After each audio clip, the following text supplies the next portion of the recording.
Yeehaw!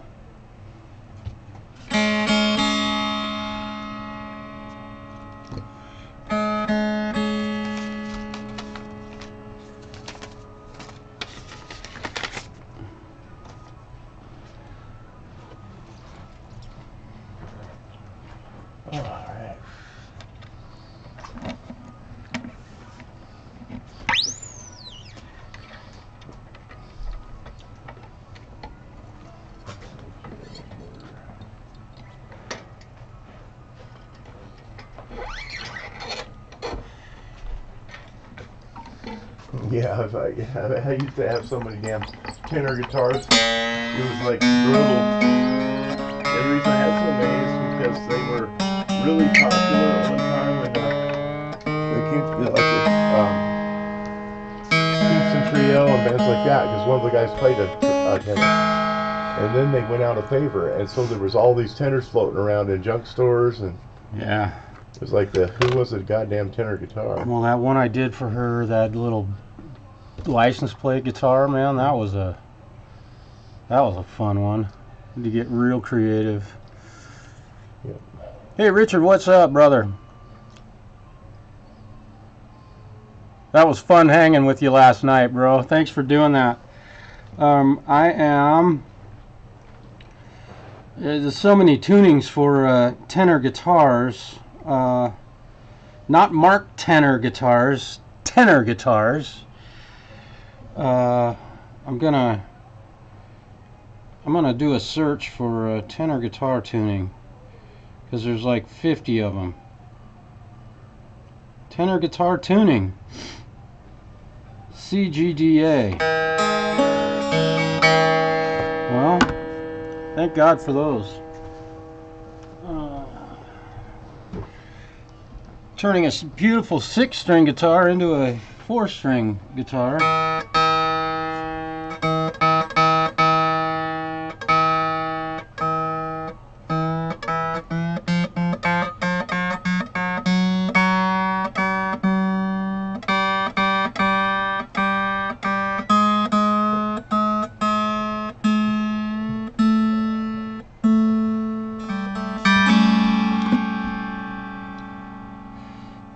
Let's see.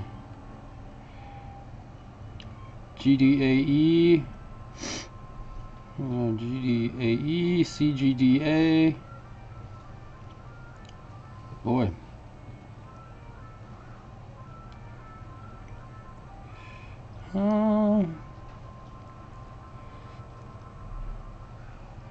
Wikipedia.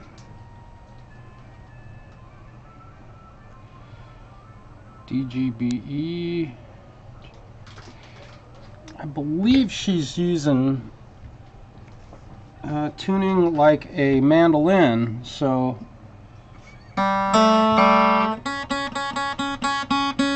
G.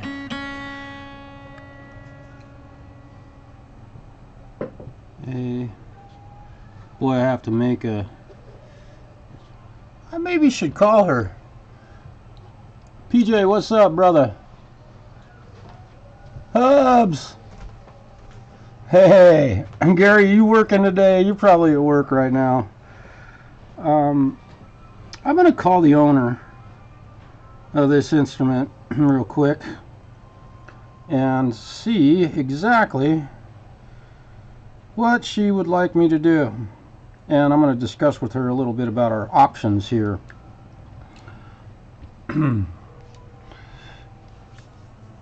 I love talking to this lady. She is such a sweetheart. She's probably on vacation or riding her bike right now. She is an avid bicyclist.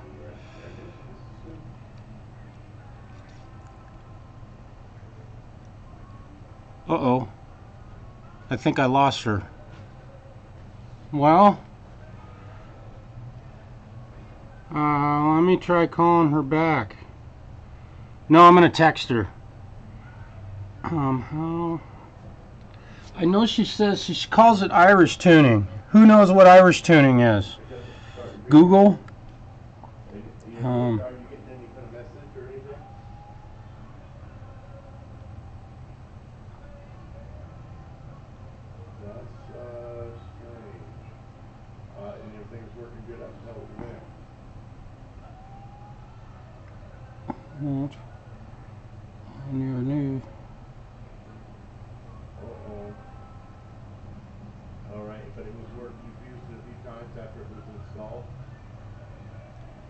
right, we'll see what she has to say. We had a fun hang with Richard last night, man. That was a blast. I had to split quickly, man. I was my neighbor Robin and was upstairs, and we were visiting a little bit and had to get running. PJ, yeah, congrats, Het. Such a wonderful guy, and just can't think of anybody who deserves that more, man. And fantastic guitar player. He and I have never played a lick together. Well, I can't say never. He did play for something that I put up a while back, and Gary Hubbs did too, but we never did release it. I wasn't real happy with the way, I didn't feel like that was a good representation of the three of us, and those guys put some time in as well as myself, and sometimes we got to toss stuff to the side. Zach, hey, my brother in arms.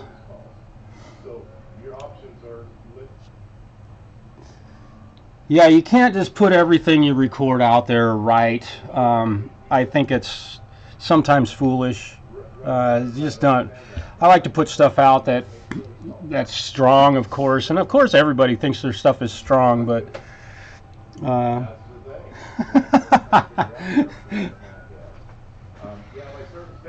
oh, let's see, what was it? Apple cider whiskey or something Richard was drinking last night.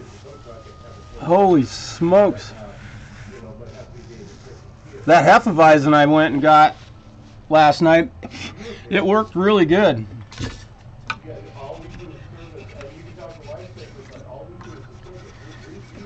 Right. String spacing looks really good. So what I've done so far on this, I have built basically two nuts for this guitar, tenor guitar, and let's see. I'm gonna just tune it like a mandolin.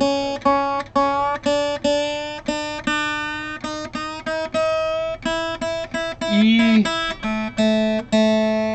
A.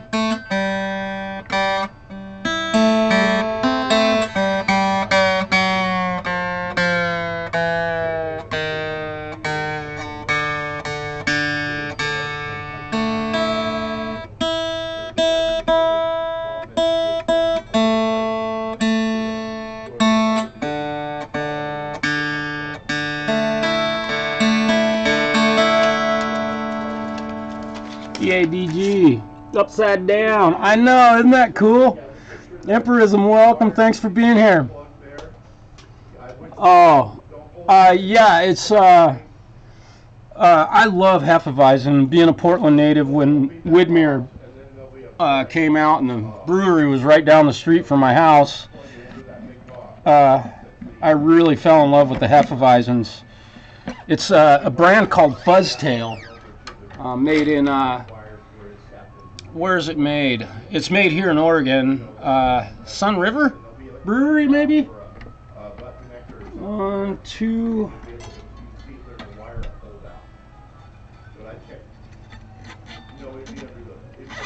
Keep it local. Keep it local.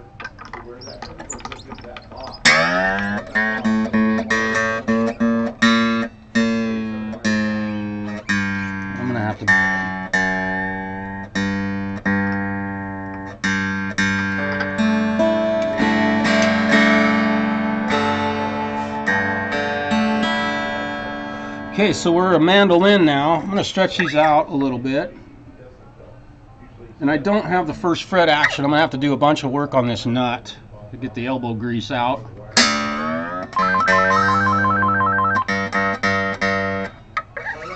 Stretch these bad boys. I might have to answer a phone. Okay, no.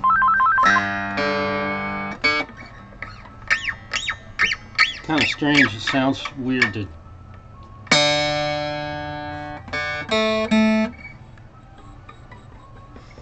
Sounds so weird.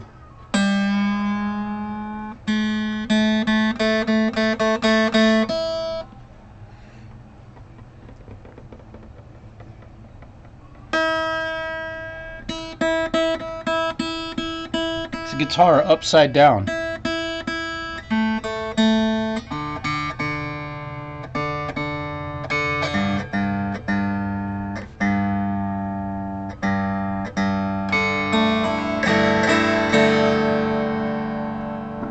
That sound in tune?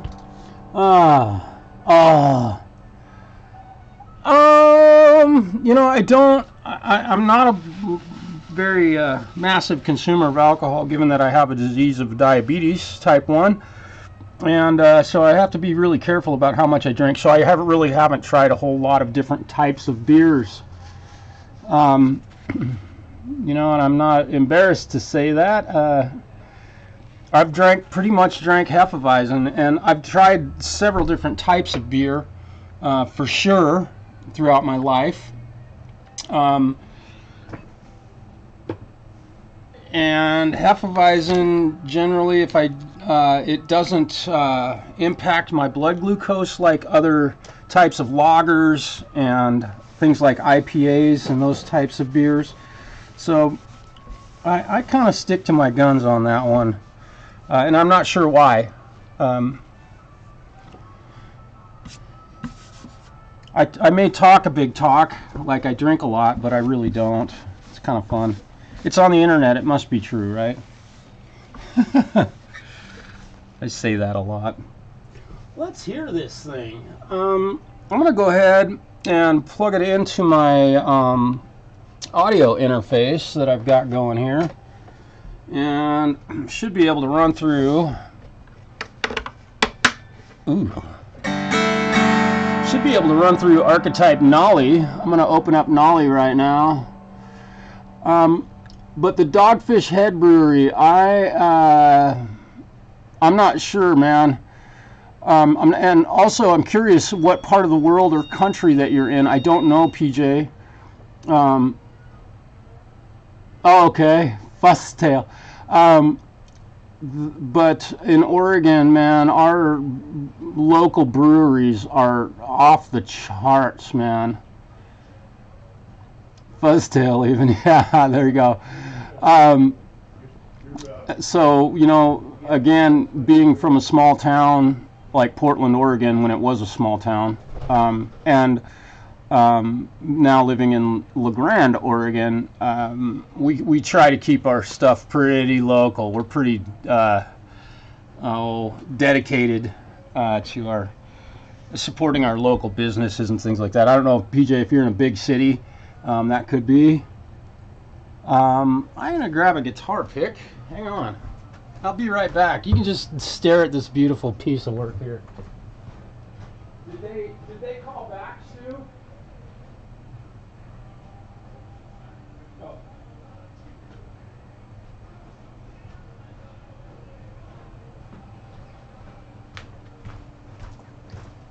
Let's see if I can make Archetype Nolly work. Fuzztail. That's funny, dude. We'll see what happens here. Let's close all that. Let me open up Archetype Nolly and see if it works. I think it worked the other day. Oh yeah.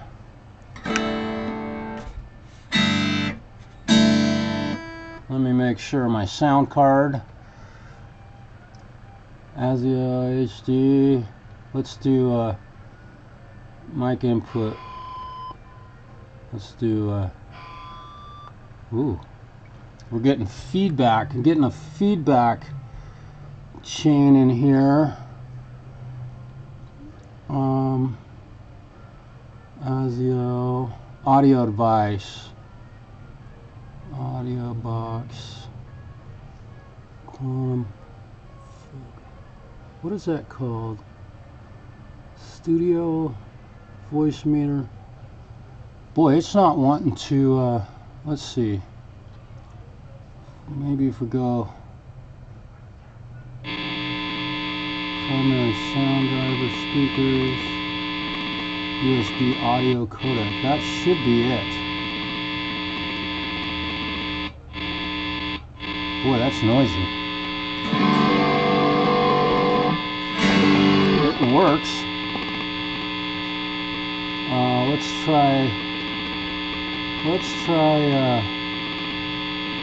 come on.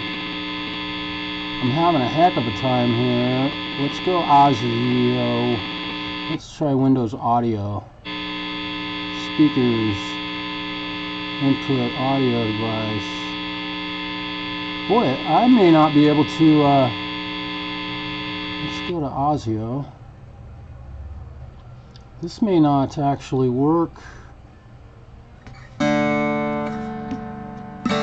I may not be able to make, I've got this little Behringer UM2 audio interface. Audio box, is that it? Okay. No, audio device. Studio, there it is. No, that's not it. Forgive me, you guys, I'm voice meter, studio. I thought it was the studio USB device for some reason.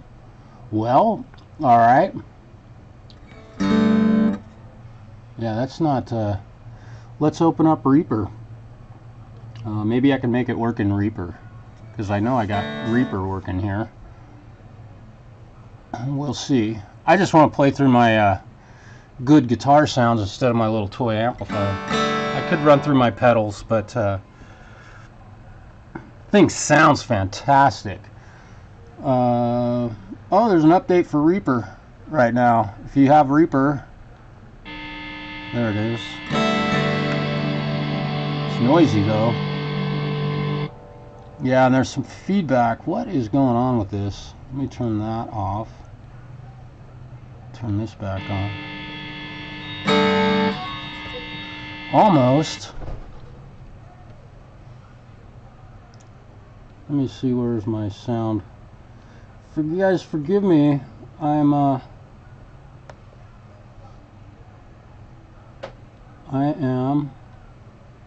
speakers, USB audio codec. That should be correct. Okay. And I should be able to go to my options and preferences inside of Reaper and audio device. Get a blank screen. Audio system. Audio for all. This should.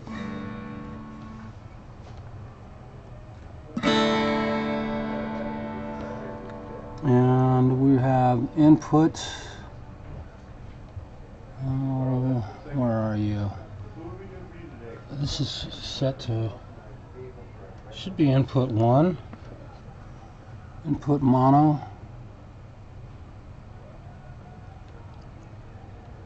This is acting really weird. Well, alright then. I'm not going to spend any more time messing with that.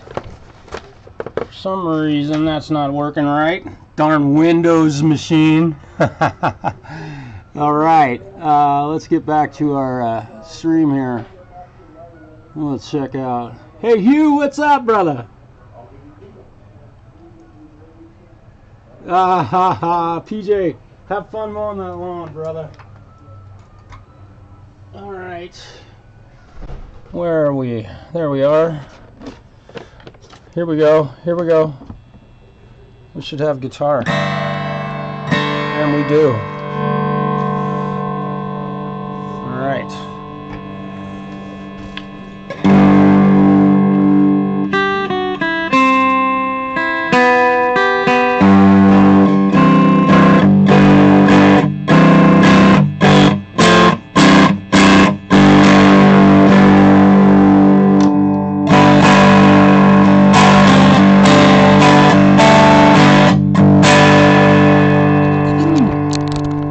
Beautiful instrument. Now this thing plays great.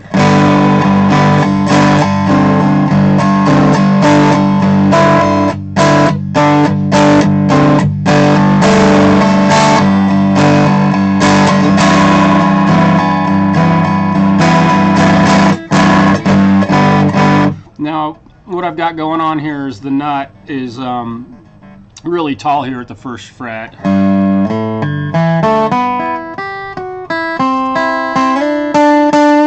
But the guitar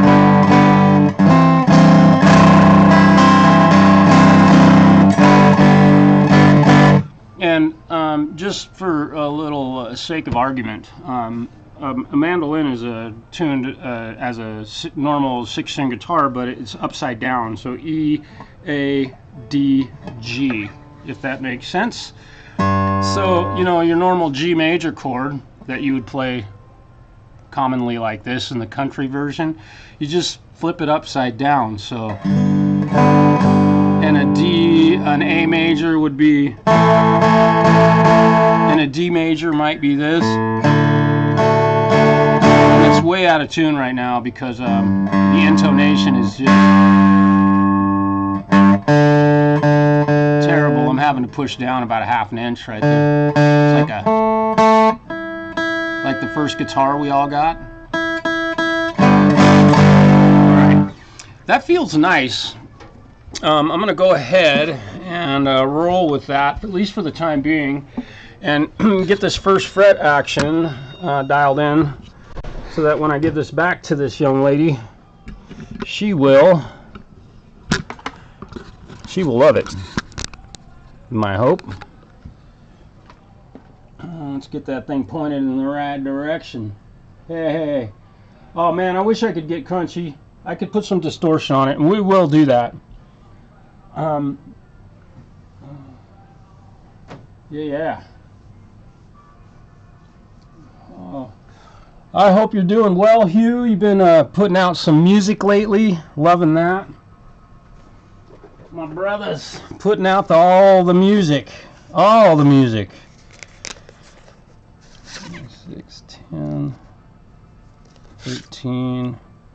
I'm going to have to use all these. Holy smokes. So, we're going to get to work here on these nut slots. I said nut.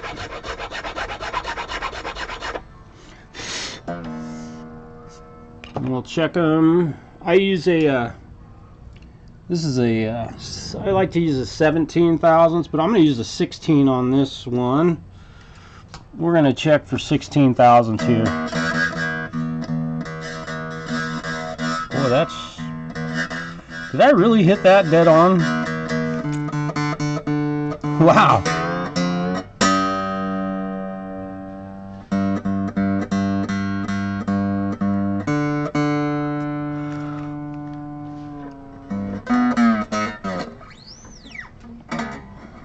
We'll get that one out of the way.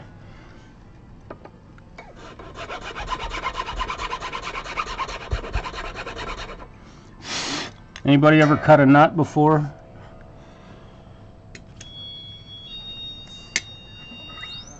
Y'all cutting nuts? It's fun, man. You gotta, like, especially with certain nuts, these ones are really thin front to back.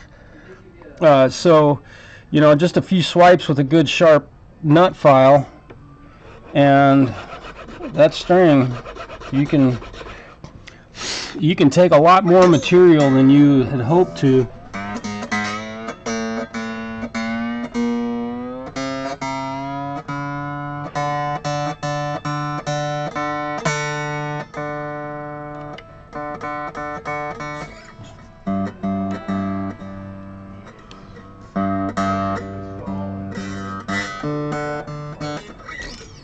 Take a lot more material than you meant to out, and once you go too far,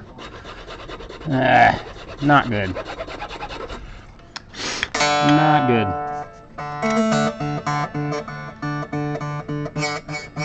There we go.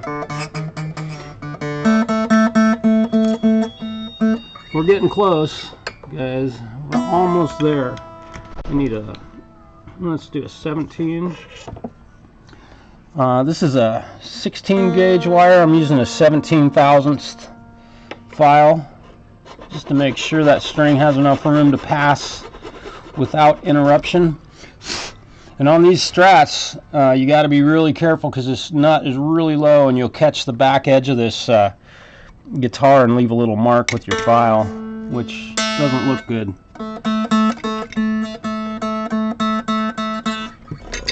Got a little bit more to go here. 17, just a little bit. Taking a little off the back and being careful not to hit that. Just a couple of swipes.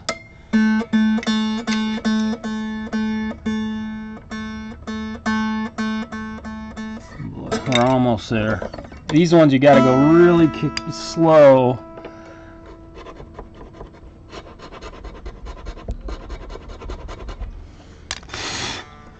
You just don't want to take too much off and then have to fill it with CA glue or bone or whatever.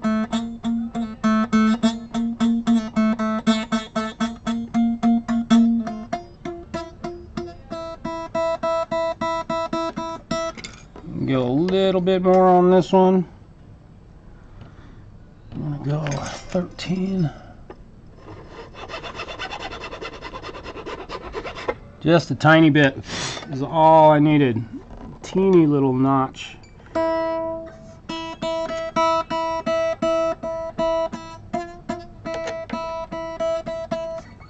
I'm going to give it one more little notch here.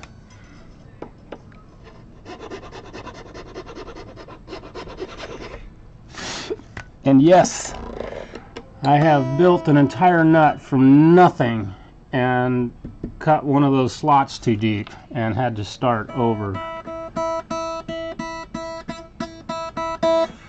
And what I'm looking for here with the 16 thousandths device gapping tool is that when I put it under the string, it actually makes a note there at the first fret. And not a real strong note. This one, you'll notice when I put it frets that note, but just barely. I want the same thing to happen on that high E string. So these small movements allow me to get that thing right exactly where I want it. So we're actually, rather than probably 16 thousandths, we're probably talking about 15 thousandths. 1/1000th of an inch. Still a little bit more.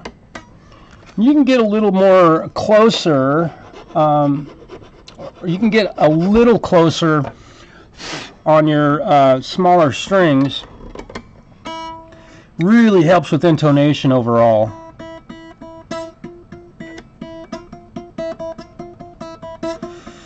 There we go.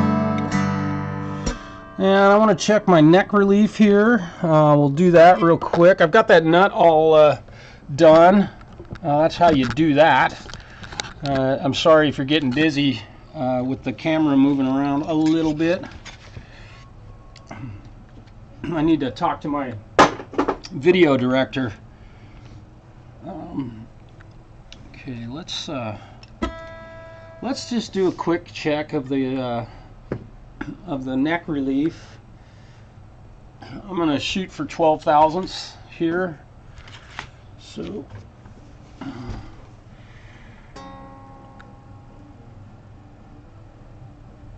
boy, that's dead on. It's just a feeler gauge, so the feeler gauge should just touch that string, and it's doing it perfectly. So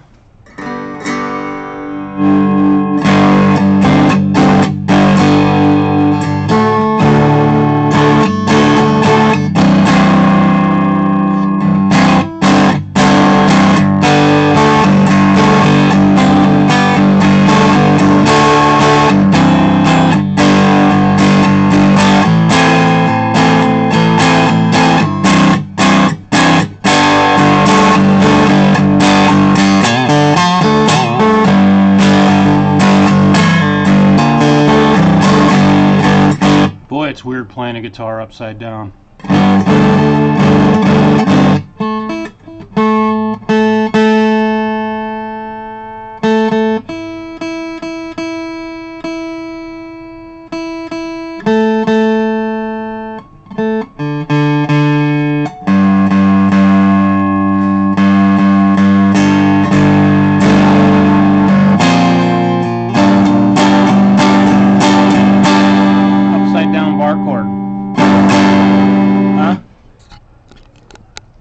Digging that upside down bar chord.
It's odd to play a guitar upside down like that. Yeah, this is a Graphtec nut. Cut about 0 1,000. Okay. Oh yeah. Hugh, you've cut a few of them. Yeah. Yeah. Keep the nut lubed. That's a good plan. I'm just checking the messages here. I think we're going to give this a shot with this guitar. I don't know if this is going to agree with the owner of this instrument, but I want to do this and offer the option of taking all 4 of these strings and shifting them over to the center 4 slots. We could do that. I'd like to do all that before I do a major alteration to having to fill these holes, because if I change the spacing at the nut, the string spacing, to fit this guitar neck, number one, the strings will be really far apart. I think it would be awkward. But I'm a guitar player. I don't play tenor guitars, and my understanding and everything the research I've done, I've worked on a lot of tenor guitars, the spacing is generally the same, so they have a much narrower neck than a normal guitar. So we've got all this spare space up here. But for playability, this is what she wants, is a tenor guitar out of an Acoustisonic. So we're gonna go with that for the time being. What this will do is it'll allow me to make that alteration if I need to, before I make the alteration and totally have to redo a bunch of other stuff. I think you guys can see the reason behind my the rhyme behind my reason. Yeah, right on. Okay, let's go ahead and snip these bad boys off.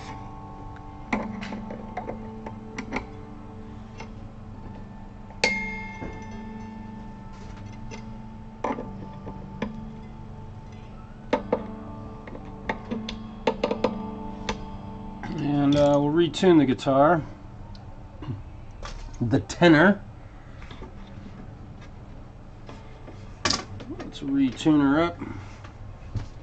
I cannot play one of these low enough to really do any kind of fancy performance here.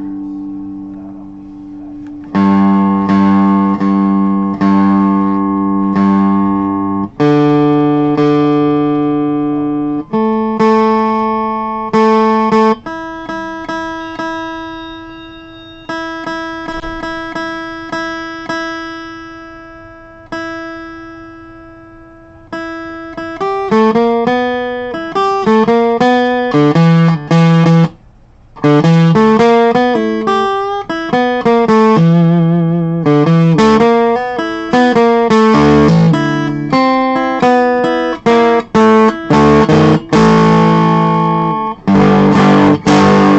great. Cool thing about these Acoustisonic guitars, they have this little USB port in here. I think you can see that, and they allow you to plug odd, weird, different types of sounds and such into the instrument, so you can make it sound like a Martin D28 or D18 or a Gibson J200 or whatever you want. So kind of a cool instrument and new technology coming out in the world of guitar. I guess with one of these you don't have to buy a D28, which is really cool. So we're about ready to move on. There we go. And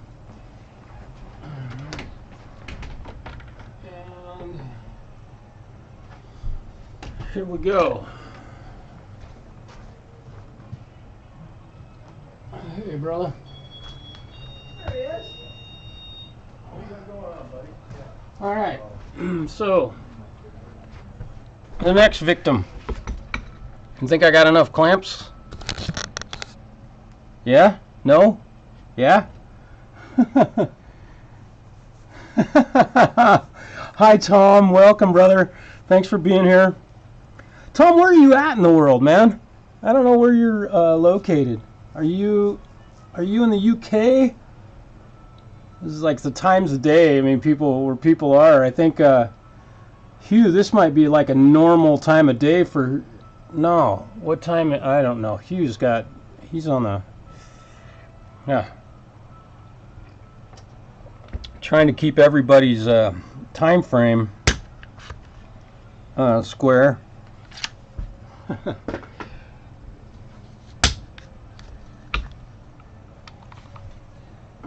Lots of clamps. We glued this one up yesterday. If you were here with me, you saw me do that. And this neck is gonna be an interesting one. Oh boy, I'm seeing some marks on the fingerboard. I'm gonna have to sand that stuff off. That's interesting. I hope I can sand that off. I may have to buy this guy a new fingerboard. Got some dark markings on there. That's interesting. Never expected that, nor have I ever seen that before.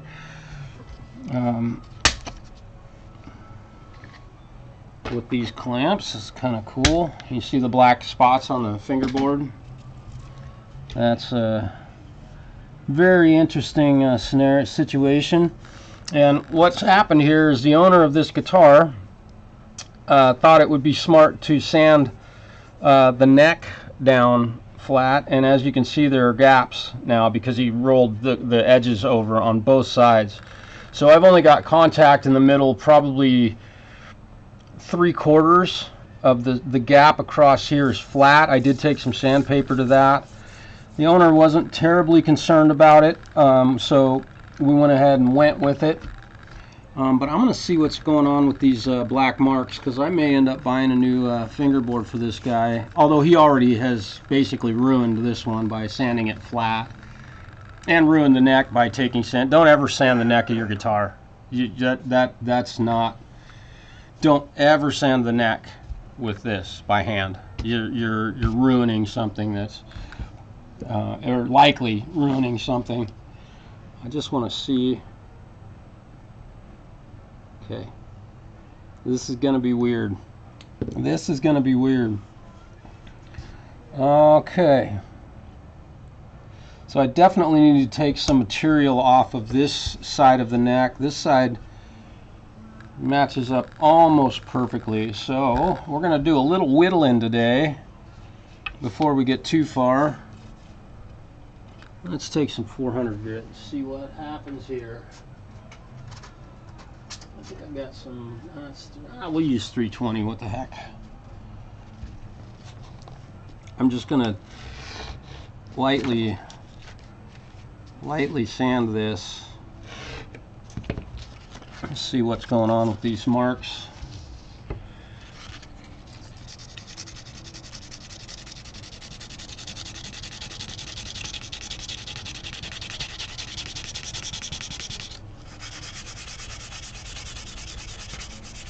Yeah, he said he polished this, but this has been, he's like stained it with or probably some type of oil or varnish. I don't know.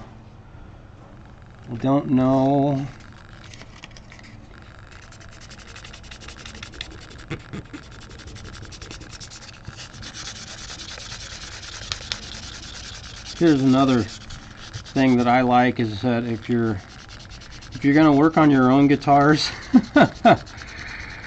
I mean, most of the time it's like when people build a house, they've got the tail wagging the dog. In other words, they dig a hole in the ground before they know what the floors are going to be in the bathrooms. And so it looks like I can sand this this black markings off of here, but it's a bunch more sanding I've got to do on a what appears to be a lacquered fingerboard. And look at that, it's just whatever he's used on this is just gumming my sandpaper completely up.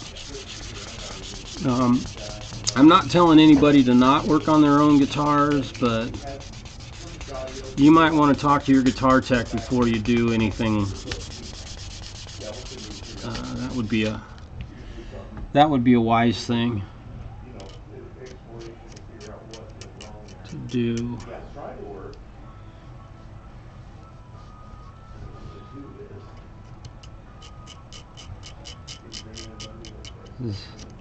Unfortunately, this guy spent a bunch of time doing something to his guitar neck that was really unnecessary, and it's caused my clamps to make these black marks in the fingerboard. I don't know, he put lacquer on it or something. I can't tell what it is. I've got to get it off of here now. And it's just gumming up my totally gumming up. I'm going to use up 5 pieces of sandpaper to get this stuff off of here. Arrgh.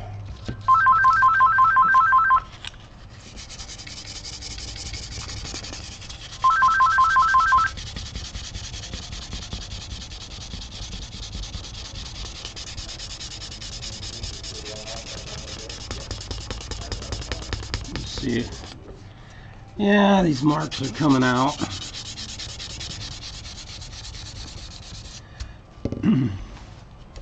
All right, I'm just gonna try something. Anybody got any matches handy?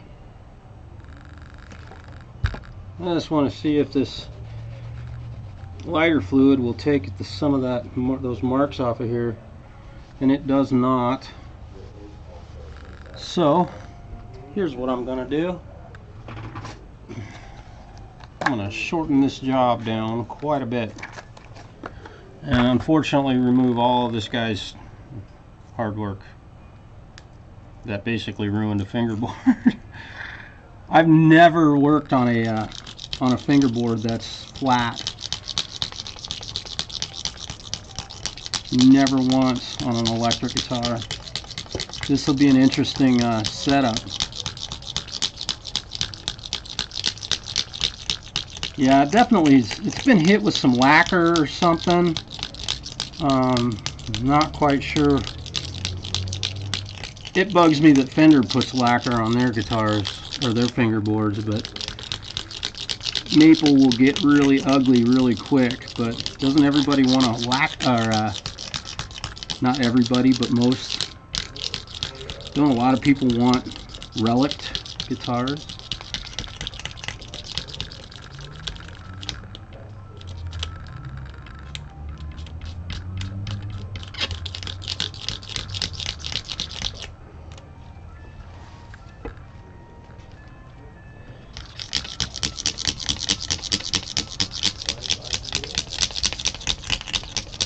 Yeah, this is definitely it. You know, the guy told me he didn't do anything to the neck. He didn't sand this flat. Has anybody ever seen an electric guitar neck built, I'm curious, that's perfectly flat? Anyone?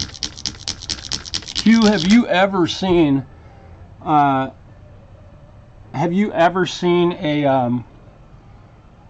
yeah, a planer?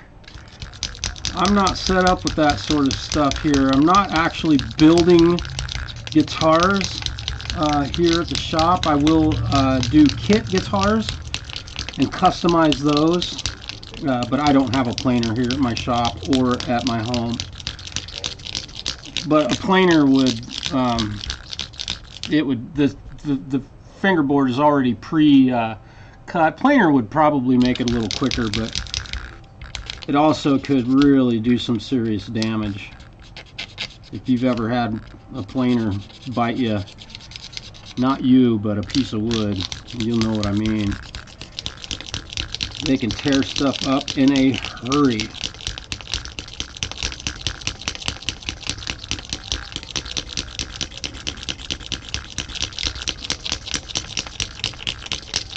Yeah, this stuff is, I think this is an epoxy that he used on this. It smells like it.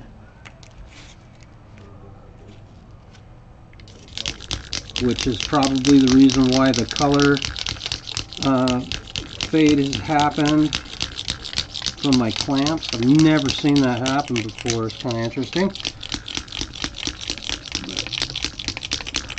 Definitely was lacquered, or I think it's an epoxy. It smells like it.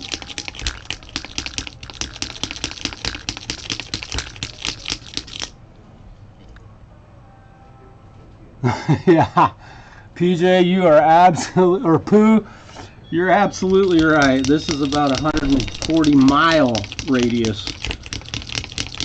It's flat, but I think I can make it work.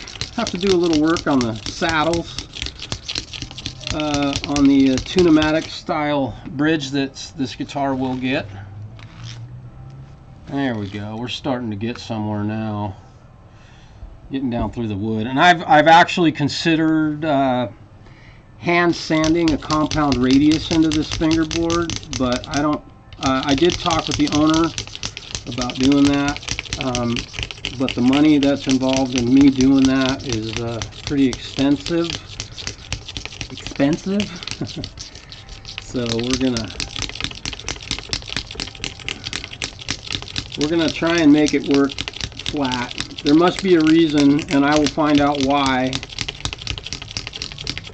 fingerboards have a radius.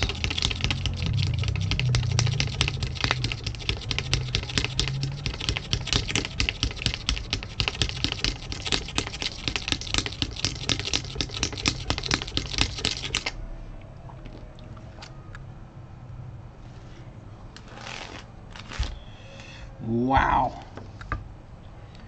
Whole lot of extra work. So I'm gonna let you guys look down this fingerboard. Hold that up. Hopefully you can see how.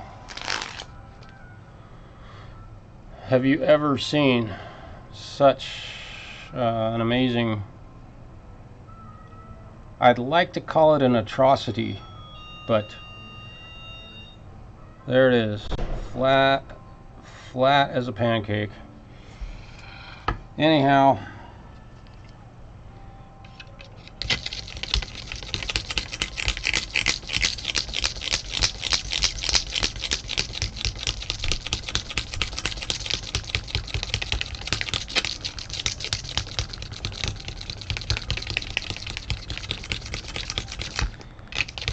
and for, you know, beyond, you know, I don't know who, I can't always trust everything somebody tells me, because what he told me was that he had polished his fingerboard down. He said that it didn't have a radius on it to begin with, and okay, but I can see remnants of the radius that was in this neck when it was built.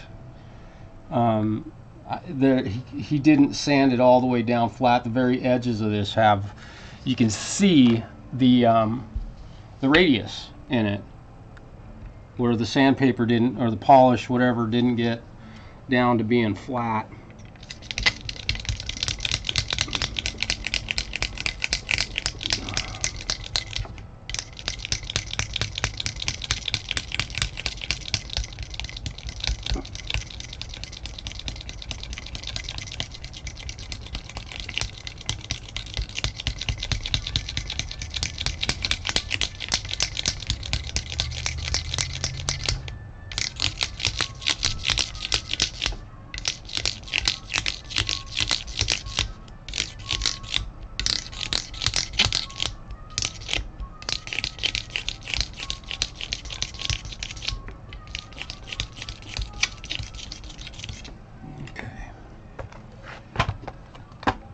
Time for a new blade. That was getting a little scritchety scratchy.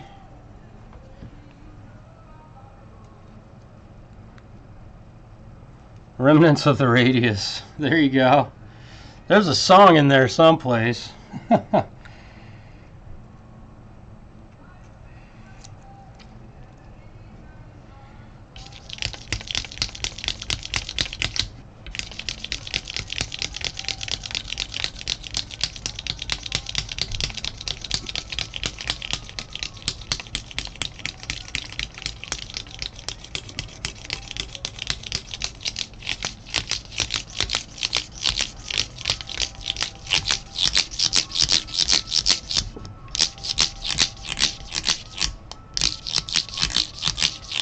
Doesn't that sound awesome?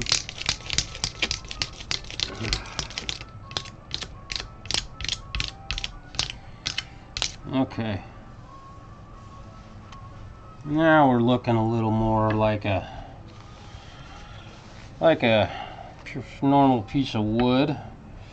All right. So we got to get the clean the slots here. What a mess.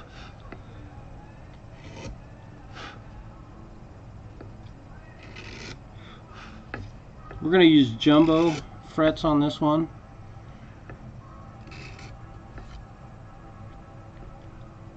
And see, what I don't know is on a fingerboard like this, on a flat fingerboard, again, it's the first refret or fingerboard I've done that's flat. Probably will be the only one I ever do, because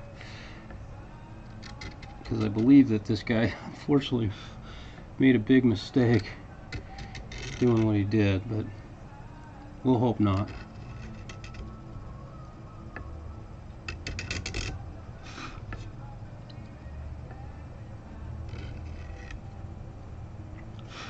I'm curious if anybody knows why electric guitars are not built with flat fingerboards.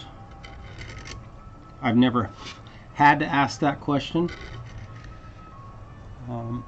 If anybody has some insight into that, that would be cool to know.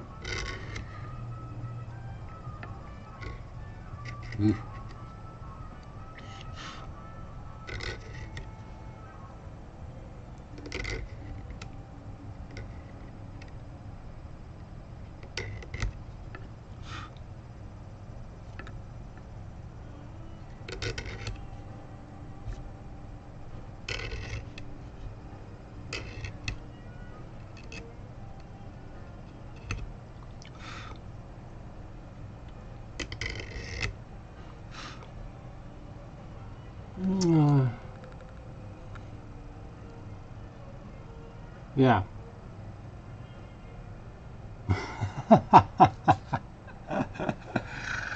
Oh, that's a good, man. You guys are witty.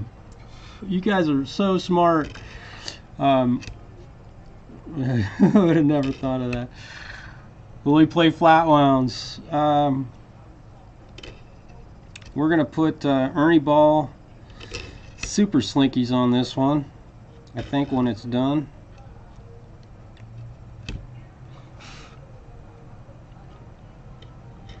Yeah, and that was my thought also, PJ, on the respect to the fingerboard. But if you think about it, a classical guitar, almost all classical guitars have a flat fingerboard, perfectly flat or level, whatever you want to call it.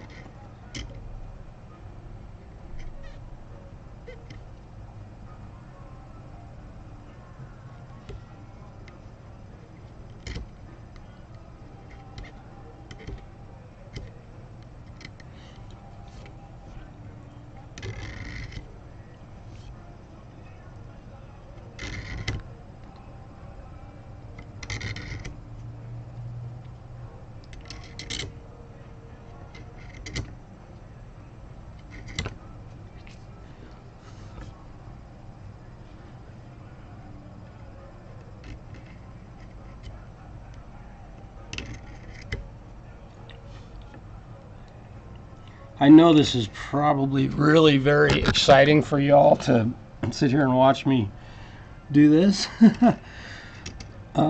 This is a common thing that needs to be done on most guitars before frets are installed. You got to get these slots nice and clean. These slots are really deep also, which I'm not a huge fan of. I don't like to have a ton of room under the fret, but on this one we're going to have to go with it. And also I will probably, I don't know what this is coated with, I'll probably take some 1500 grit sandpaper to this, maybe wet sand it a little bit to get that shine back that the owner put into the fingerboard. Yeah, dude. Yeah.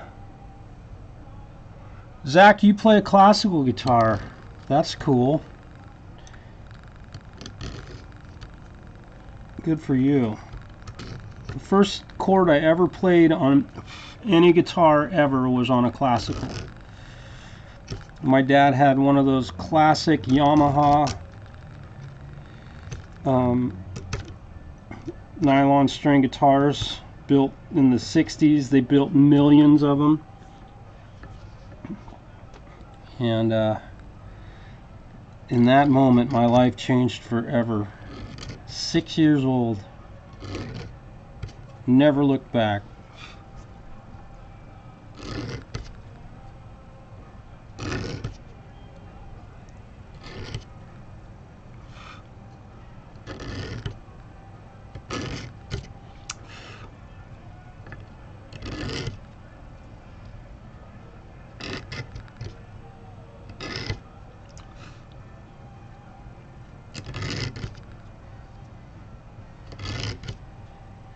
Okay, well, we got all that stuff out of there. Let me check.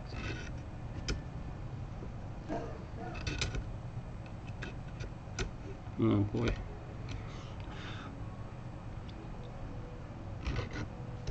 Yeah, there's still a lot of stuff down in there.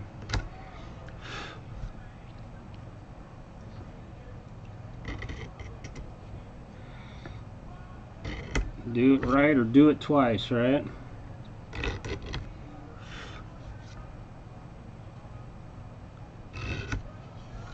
How exciting is that?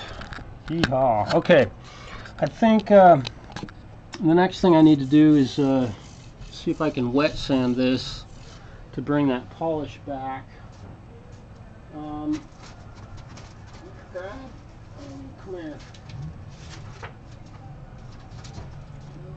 I'm going to go with this piece of, got some 1500 grit here, but I'm going to start with some 400.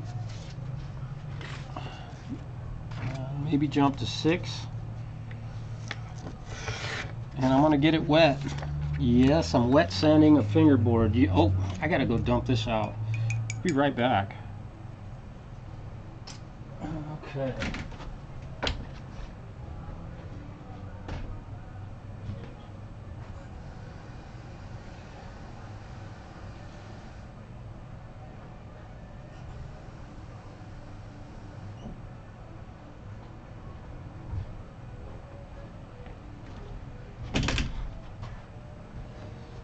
the old I Love Oregon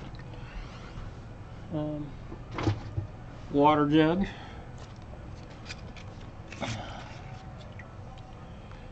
Let's go ahead and let this sit flat. I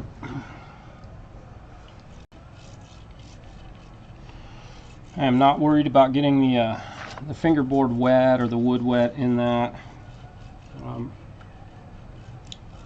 With regard to it swelling or anything like that. Often when you're pulling frets, you've got to get it wet a little bit to get those frets to break loose without. Oh yeah, that's doing a pretty good job. Okay. Cool. I'm liking that. You guys are witnessing it yourselves. I have never wet sanded a fingerboard.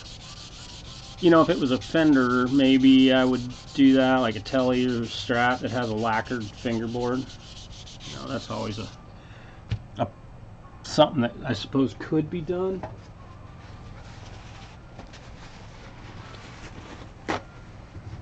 I am not a fan of lacquered fingerboards.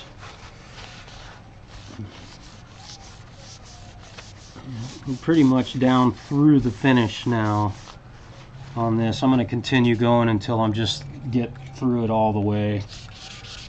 Go ahead and keep working it. In fact, I may need to get my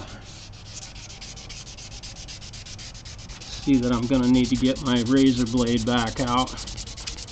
I can totally sand through all the finish on the top of this fingerboard.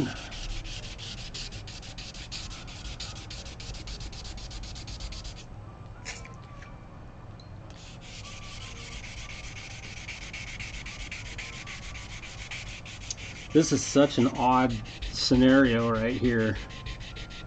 This is strange.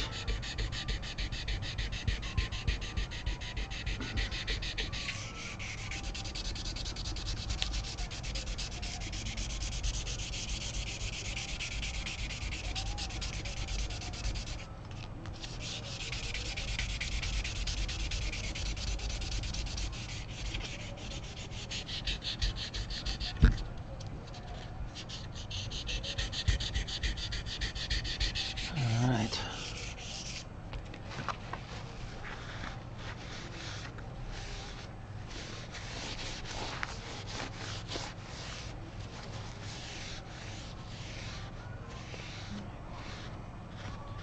We're almost down through all the whatever that's been put on this. Almost through it.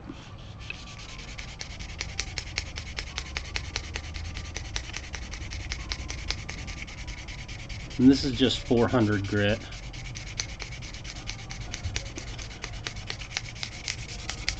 I can see the spots where the lacquer or whatever epoxy is. Just want to get through it.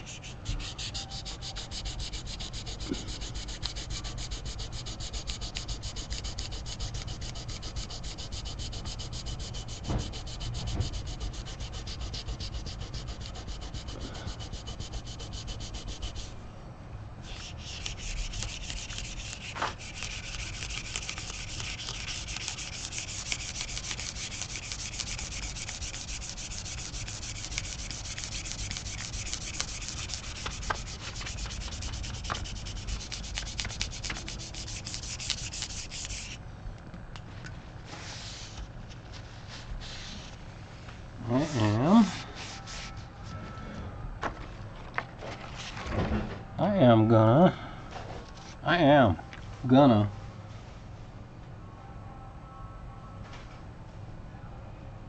almost through it all.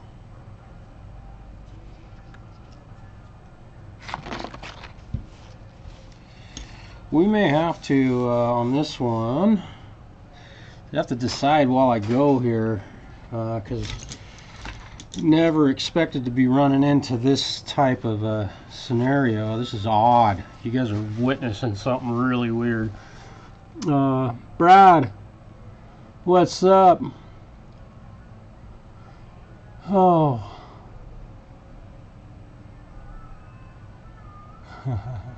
Maizano, what's up, brother? Jude. Andy, what's up? Holy smokes. I want to say thanks to all you guys for hanging out with me. I got to a point where, I work here at this shop, and really I don't talk to anybody all day. I'm just working on guitars, and I'm almost total silence.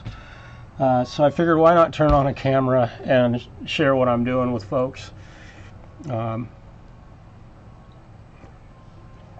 Not to mention, I have a lot of buddies that play guitar.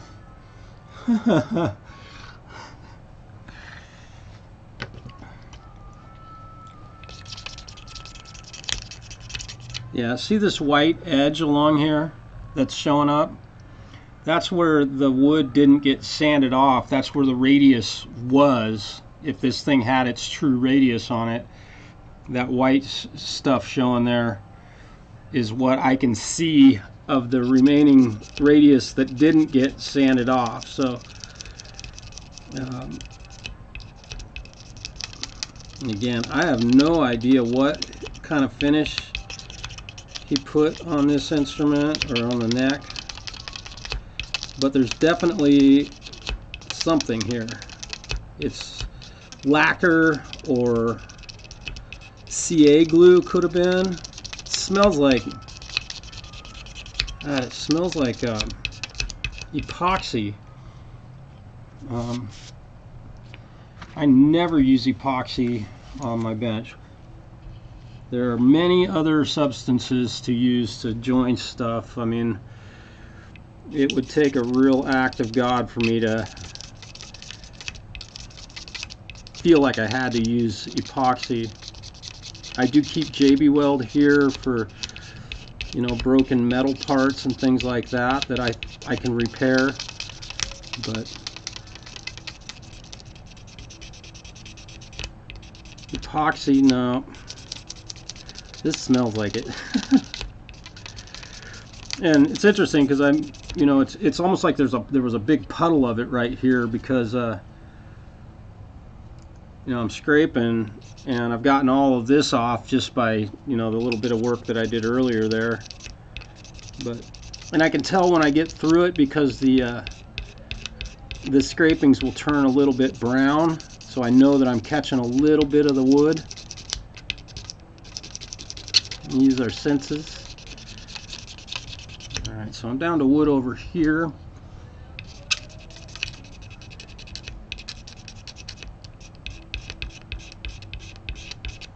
Oh, this scraping. This is a lot of extra work for, I don't know if it's any reward doing this, but we'll get her.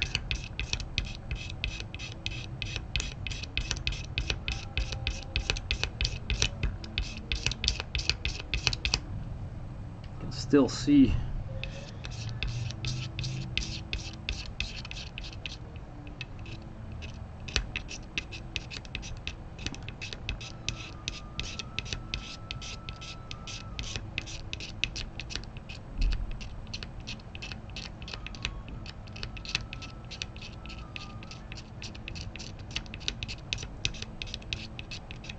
We almost got Richard to take his shirt off last night.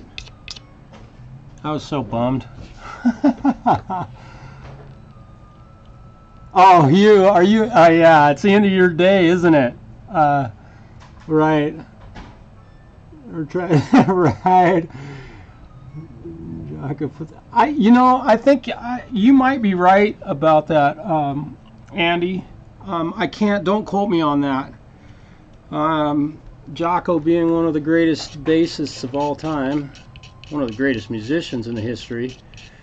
I don't know much about that. I've enjoyed listening to his music over the years.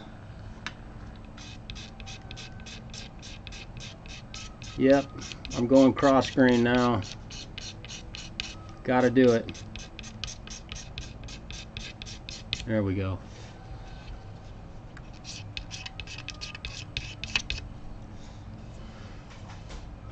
Now I can start to see some uniformity in the color.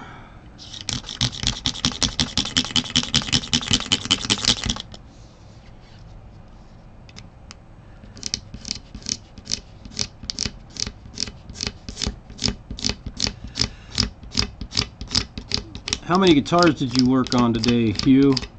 Do you have a bunch of them at your shop, or is it all day long? I don't know what kind of shop you work at, or how big it is, if it's a big chain store, or what you're up to. I'm curious.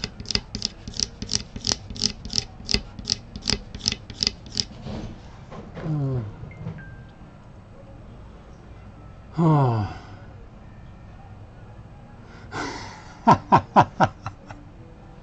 Hang on, I'll let me see what I can do about that. I think if I turn my metronome on, you want 82 beats per minute? 82. This should work. Should.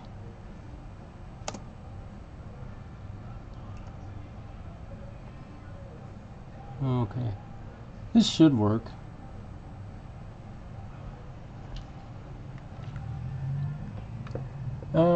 Oh wait. Here we go.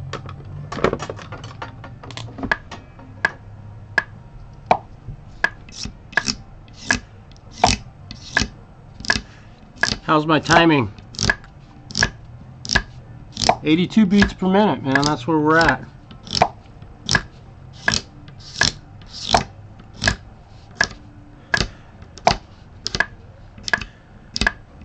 I never leave home without a metronome.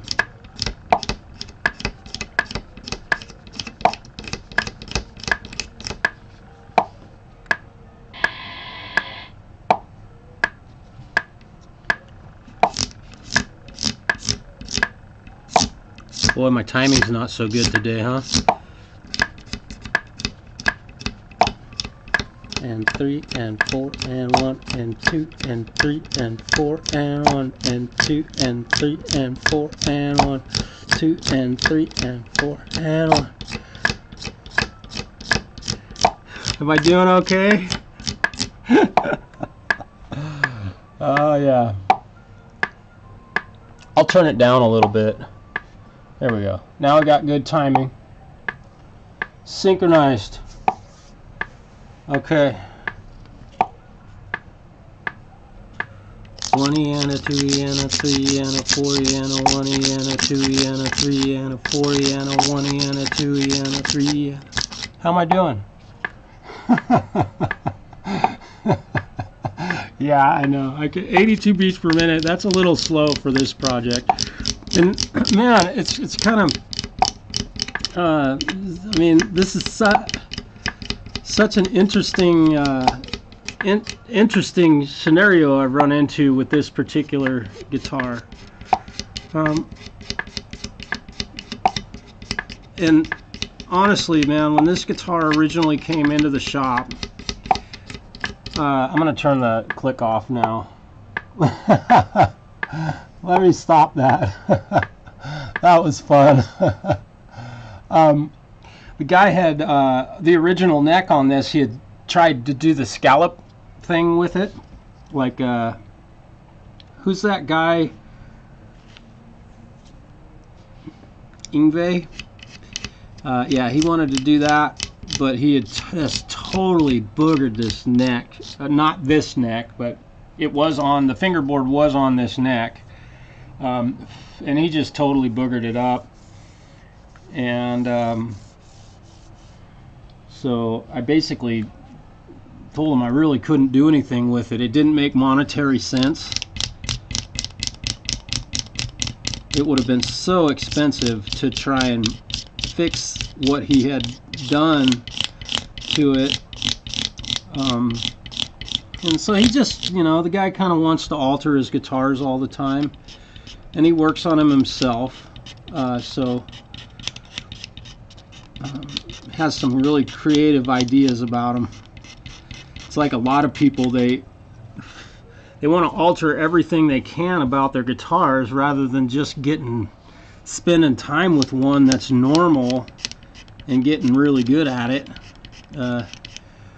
That's not to say that anybody's a bad guitar player, just saying. A lot of preoccupation gets spent on altering guitars and modifying them and using different strings and all this stuff. The classic, when Jeff and I, the Metalhead Hippie, conversations would go by about drop tuning and what strings we should use, it became kind of a joke, actually, you know, just talking about it. And it's like, man, you want to play in drop B, just take your 10s and drop it down to B. Forget about all that technical stuff. I'm just making sure I got all this goo off of this. I'm going to hit it with a little bit more 400 grit. Yeah, I'm doing it.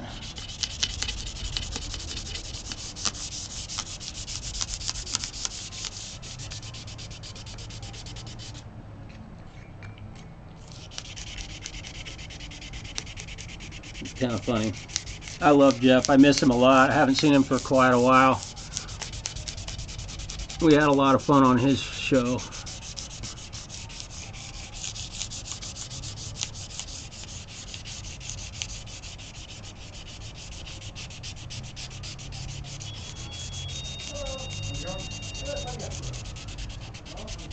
Okay, I have to think. I think we're about there with this bad boy. Got a little bit.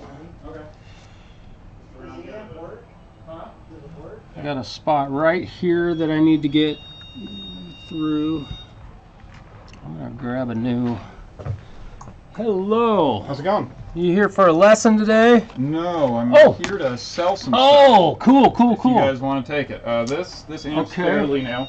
Okay. Works fine. I haven't played in a couple months, and I don't think I'm going to be anytime soon. So just got a new job. I'm gonna be busy, but Understood.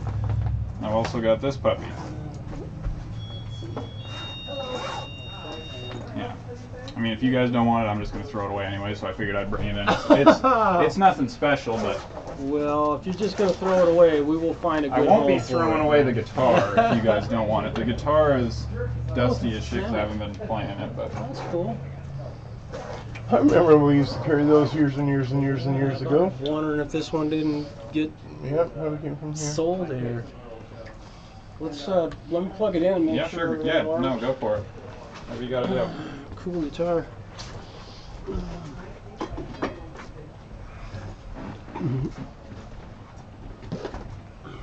Let's see, where's my guitar cable? There it is. Oh boy.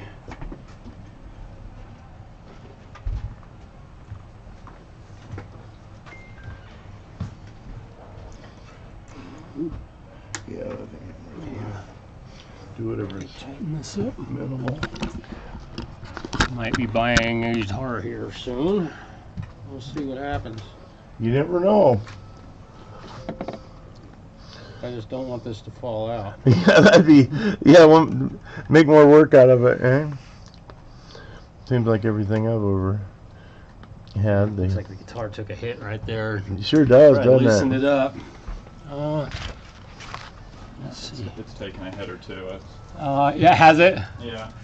Well, if they don't have dings in them, you're not playing them enough. Right, exactly. It's like when I was playing it pretty hard, but yeah. not anymore. Not anymore. Right when my fingers got used to the strings, I decided I didn't want to do it anymore. So.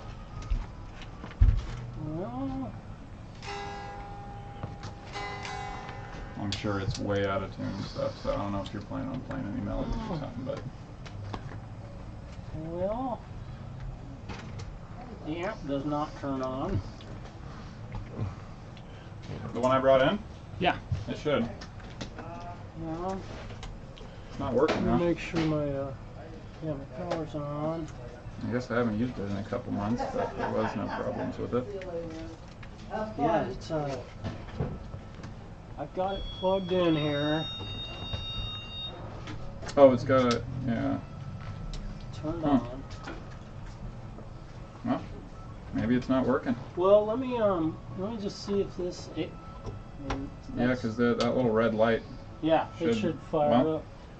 I got nothing. Unfortunately, dude, this amp is not working. Yep, that's all right. Okay. It was not expensive at all. So. Okay. So in that case, I just want to plug your guitar in, see Yeah, for see sure. what's happening. Okay. Come here. Get in there. Let me.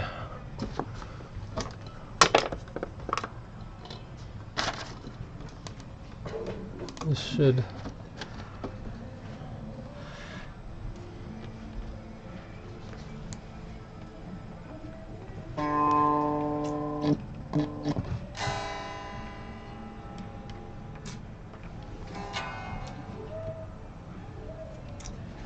Well,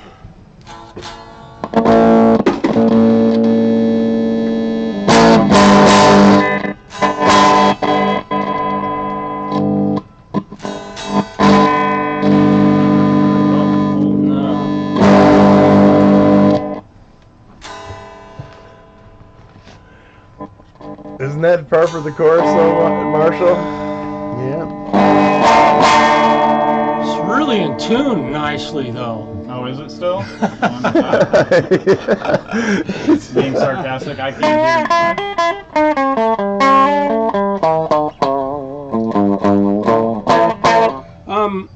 You know, it's going to take some work to get this thing up to being playable. Sure. So, you know, I don't know. Honestly, and the amp doesn't come on at all. No, it will not. It's plugged in, and I've tried. So it's a dead dog. It's dead. So what And- what did you have in mind? Well, I'm getting rid of it either way, so whatever you guys want to throw. I think there's all sorts of. I at one point had to take the back off and cart some wires together and stuff. So I mean, Yeah, we just don't pay a lot for. yeah, no, it's. Yeah, we got a whole store full of guitars, so.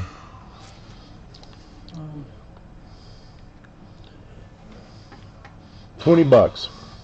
That's where I'm at. If it's more than that, I can't do it. $20, huh? $20 it is. Well, I think I'll probably just keep it at $20. All right. Because I get lots of yard sale ones for Yeah. 15, All 20. right. So. I like the finish on that, though. It's really neat looking. Yep, it's unfortunate. Cool. It was playing fairly well, but you know, it's fucking sitting around, and I've been moving it around in this I bag for a couple understand. months, so I'm sure all sorts of shit's wrong with it at this point. Yep, I get it. Yeah, and sorry about that price. That was just what That's I've been. all right. That's what I've been offering. I So. wouldn't.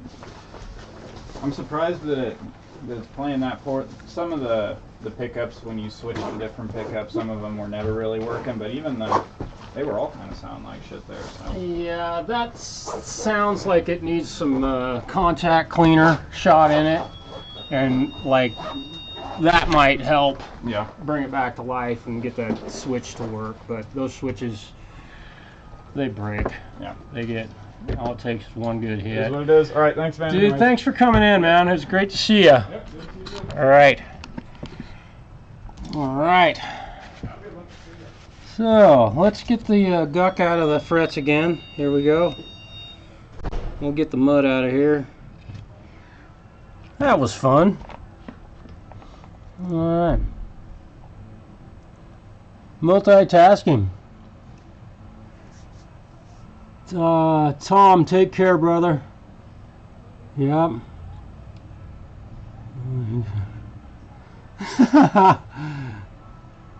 Yep. Hugh, do you get to do that at work too?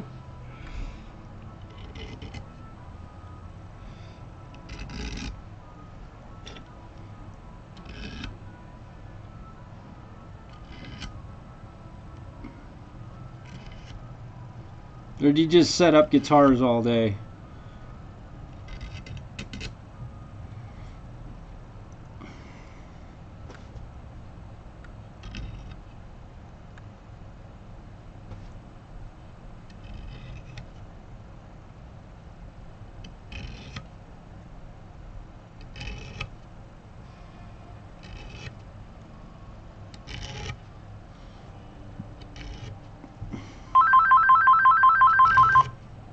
Poor guy, man.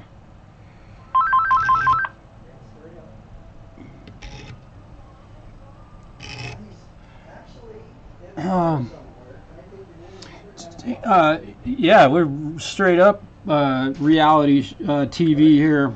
The gentleman that was I was talking with there, he is my I call him my journeyman. His name is Stu, and he is one of the most knowledgeable electronics experts, I believe, anywhere. And you know, we might live in little old podunk Northeast Oregon, but Stu can build a Fender Deluxe amp from memory, the entire circuit, every part. He could write down all of the parts that are needed and draw a schematic for a Deluxe or even a Princeton, probably a Bassman. And he owns, in his vast years of knowledge and expertise, he's acquired schematics for Fender amps that nobody has, or that you can't get, or that are very difficult to get. So I'm a very lucky man to get to work with a human that's that knowledgeable about guitars, about setup. If I need an opinion about something, I ask him, what do you think of this? And it's just incredible to have that type of knowledge. I'd love to introduce him to you all, but he doesn't really enjoy getting on camera or doing that sort of stuff, so likely you guys won't get to meet him. He's just a sweet guy.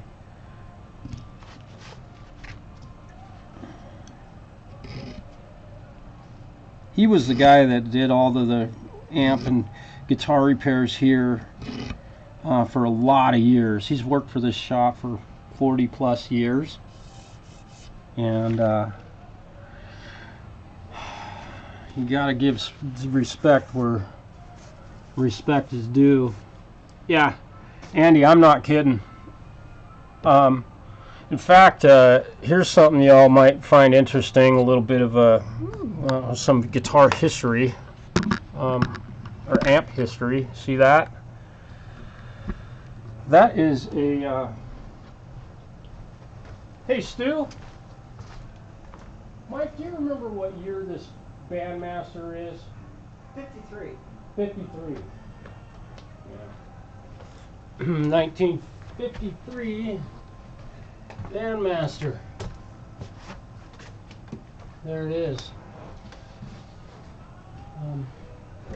I'm not going to dig that out of there, but that's a 1953 Fender Bandmaster. 1953, not 63. It has been altered, modified, just it's had tons of alterations done to it, and we have it here to restore it, and Stu and I will be working on that together. I'll be probably doing a lot of the soldering, as my Canadian friends would say, soldering, right? Is that correct enunciation? Okay. Yeah. Okay, Hugh, I wasn't aware, I didn't know if you had helped people that came in and wanted to sell stuff, or it's kind of interesting to see what other techs and people that share the same field of work that I do, what are you asked to do. I mean, I have to, on a moment's notice, switch from working on a guitar to selling a car stereo in a lot of cases, and it's really fun, the variety of things that responsibilities that I have. Really fun. If you happen to see that gentleman that was just in the video looking at you may not have seen his face, but that is the owner of our business, a man that I hold some of the deepest respect you could hold for another human being. He has helped me through some thick and thin times. He has kept me busy throughout slow times. He has supported my work, and he's the founder of LeGrand Stereo and Music. He opened a business. He has never worked for another man in his entire life. He has owned his own business from the day he got into business, and before he opened this store, he was a guitar player in a band. Thus, he never actually worked for anybody. He's been his own boss his entire life. I just love that guy. One of the kindest people you'll ever meet. Okay.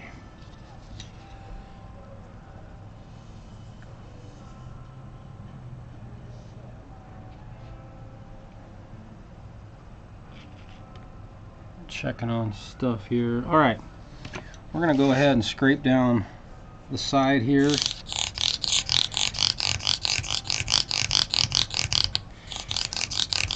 We've got some spaces where the neck didn't line up just perfect.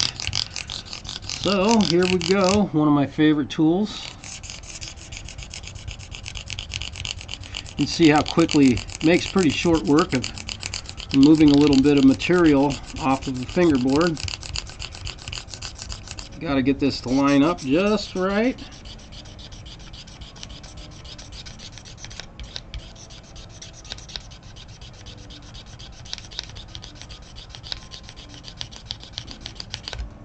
Got to do this before we put frets in, right? Otherwise, I'd be stuck scraping the ends of the frets off, right?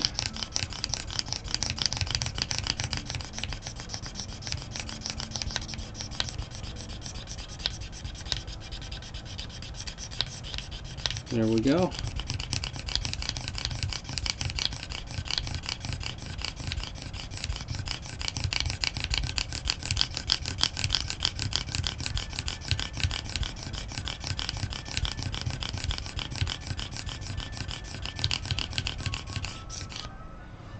I can tell when I get there because it just barely touches that maple, and I can see just the tiniest little shred of white. Oh, he hand builds. I would love to do that one day. Build an acoustic guitar. That would be what a wonderful project that would be. Stu, my journeyman, has built a few guitars in his life. He's been very helpful in the builds that I've done here at the shop. But it didn't really seem to be his thing. He liked the electronics a bit more, and the time that it takes to build an acoustic guitar is astounding, and the tools required to do it right. You guys are gonna trip when I do what I'm gonna do on this, when you see what I'm gonna do on this guitar, when I get this all leveled off.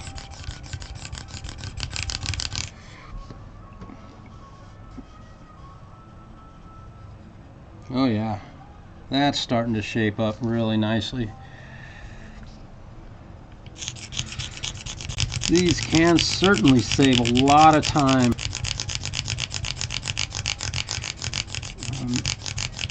And I will give some credit where credit's due. One of the people that influenced me to start using a razor blade in this fashion is Jerry Rosa. Rosa Stringworks. I'm sure that a lot of you have seen his program.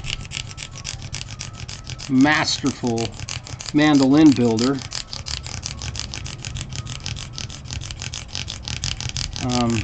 I had used them, but not to the extent that I do now. And they really, truly make a job like this just nothing. I mean, obviously it's not nothing, but sure does make it go quick. You remove a lot of material in a hurry with one of these. And, you know, you don't remove a lot of material all at once, which is the beautiful thing about it.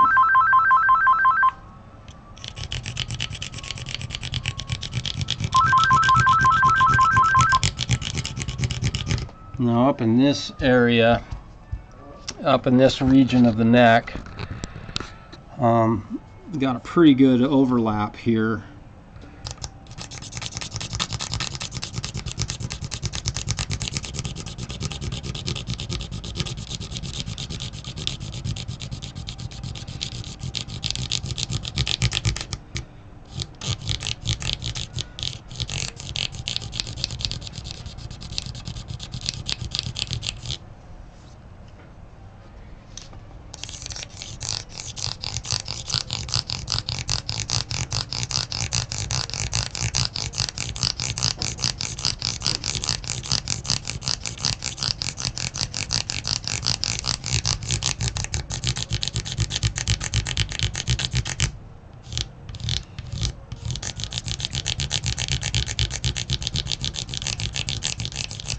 How many of y'all have watched Jerry Rosa?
And we've got a little overlap on this side also, which we're gonna just really in one spot. The rest of it lined up pretty nicely.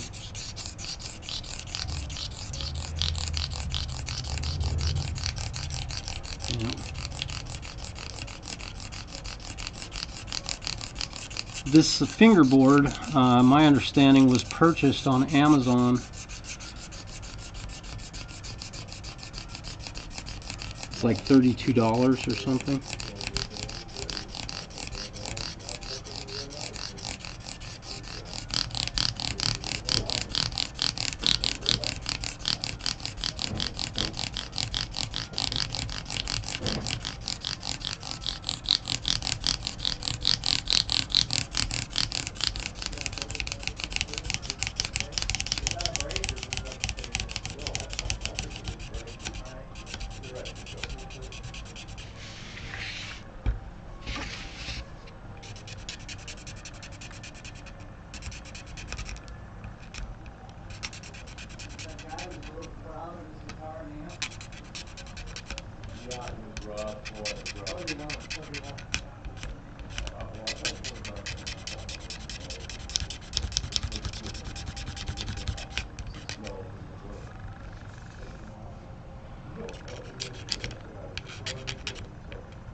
Alright, we're getting there.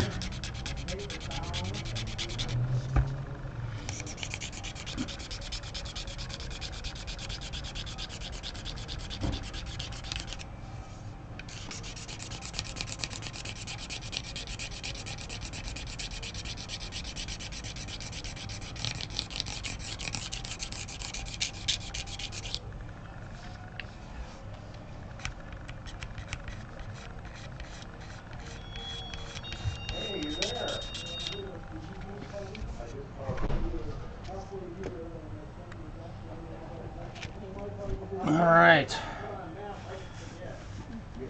I can't be as socially entertaining as Mr. Richard is on his broadcast. We just have so much fun, and I'm so happy that he's doing that.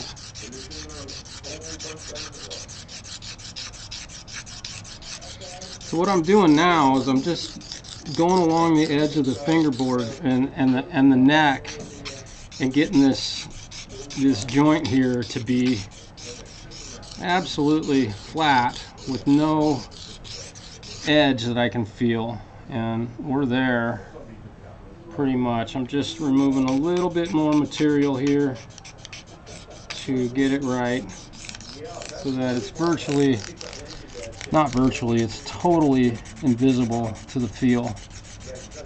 And I've got a gap here that I've got to fill, so we'll do that here in a moment. You get to see my handiwork with some CA glue. And again, we had to remove a little bit of material off of this side, and that was due to the neck, the alignment of the fingerboard, to get it pointed straight down to the saddles. And so we had a little bit of overhang on this side. It was a little proud of the neck.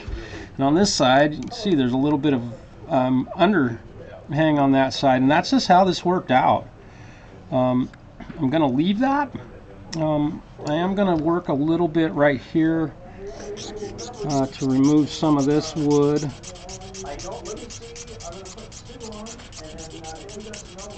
Just to kind of smooth it out for playability.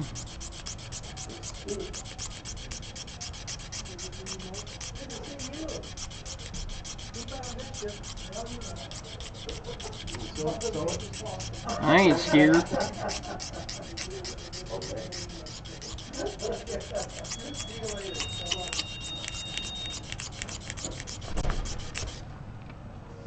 There it goes. Okay, so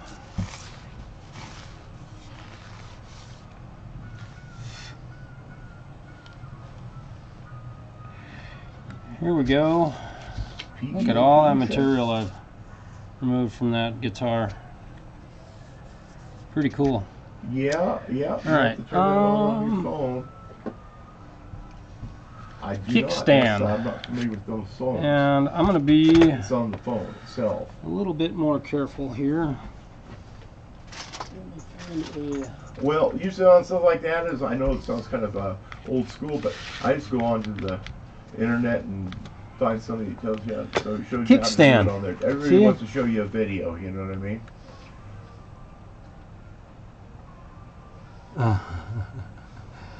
Oh man, sorry, Charlie. I'm trying to keep tabs of the you said it's an Apple phone? chat.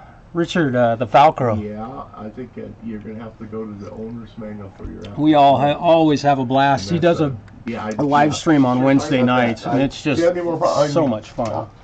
Alrighty, well, good luck with that. If you have any more questions, give us a call. Okay. So, I'm getting out my my little teeny tip.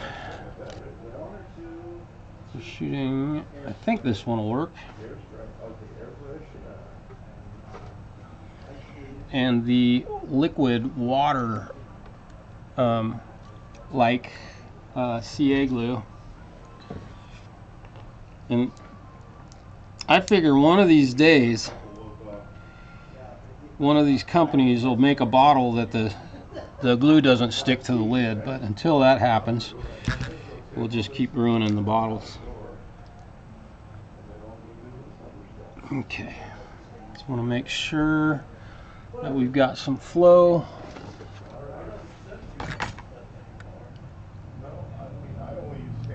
Yep, this one was used. I'm going to take this tip off of here and toss that. We gotta have a nice clean puddle of CA glue. And the reason I'm doing this, yeah.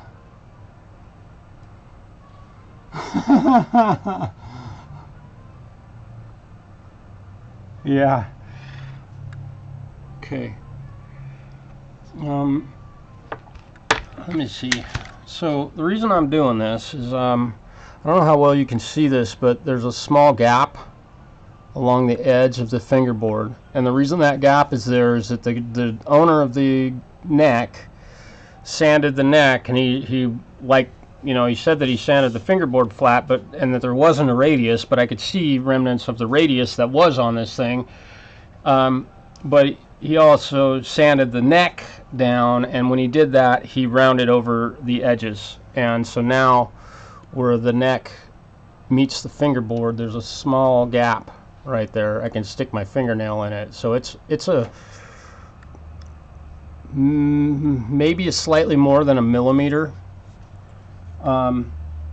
gap, and it's not the entire length of it. There are spots where he sanded a curve into the flat part of the neck, unfortunately, and has again created a bit of work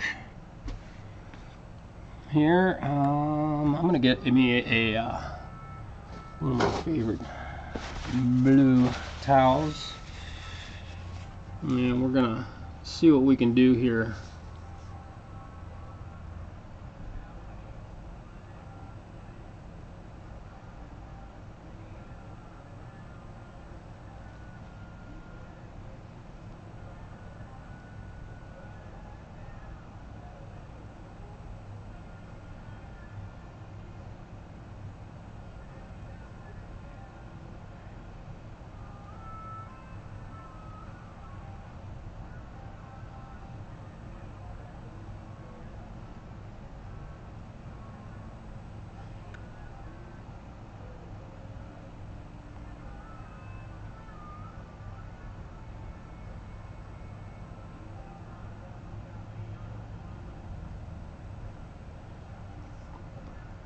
Whew.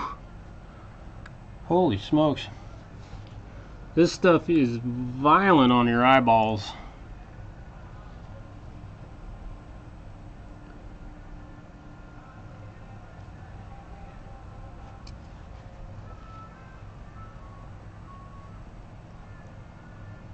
And it goes everywhere it's not supposed to go.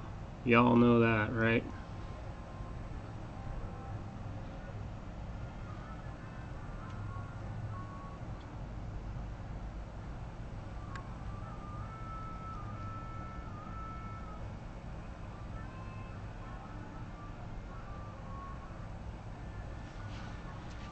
Okay. I'm going to have to reapply that glue.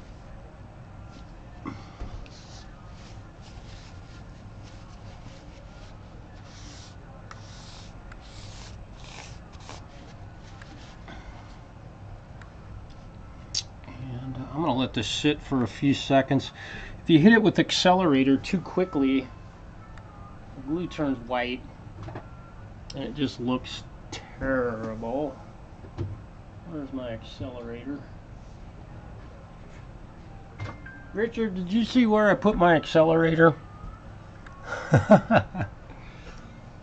I know I just put that stuff down here. There it is.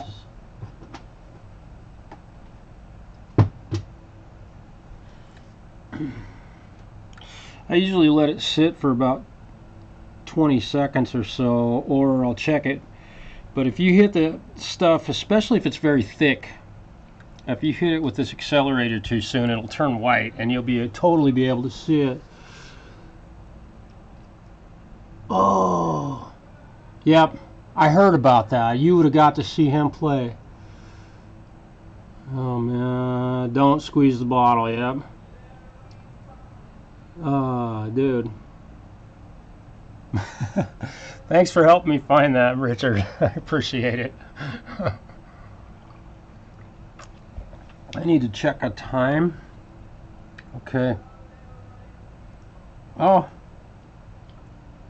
Doggone it. I've got a new guitar student.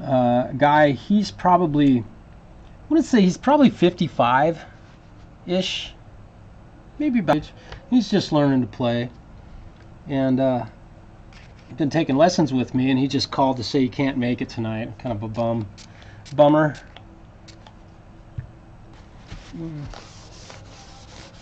All right, that looks good. Let that stuff dry and evaporate, and we'll hit it one more time.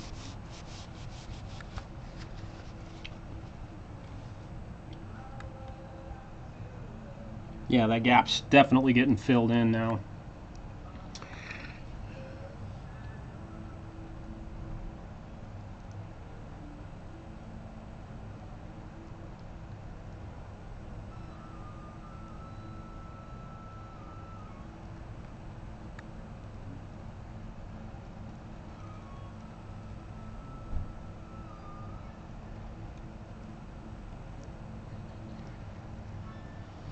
You know, and a lot of the techniques and things that I'm using on these guitars can be applied to home repairs.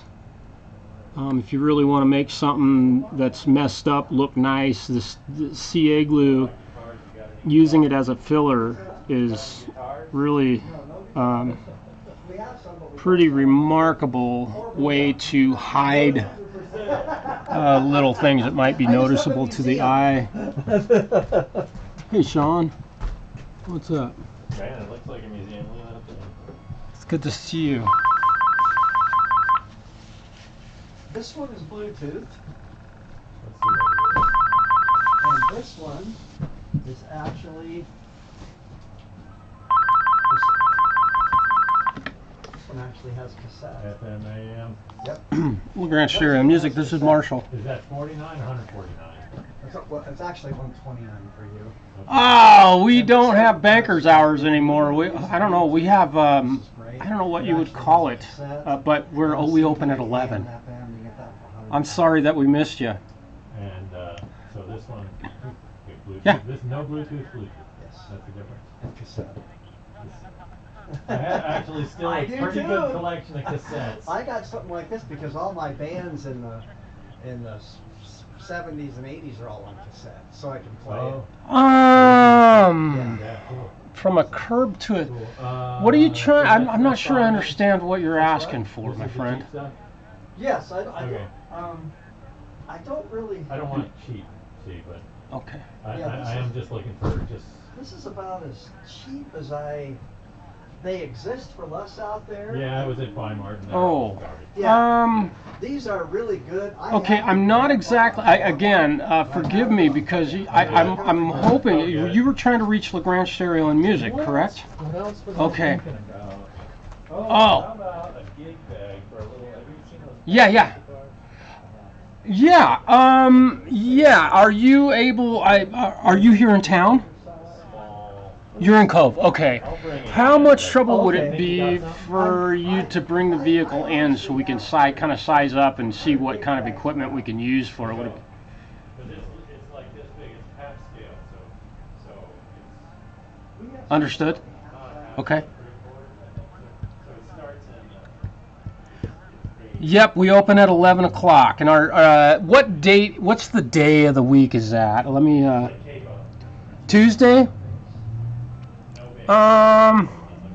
That's not going to be the best day of the week for us. Although, because our tech won't. The guy that I'd like to have look at that, he works from noon to 6.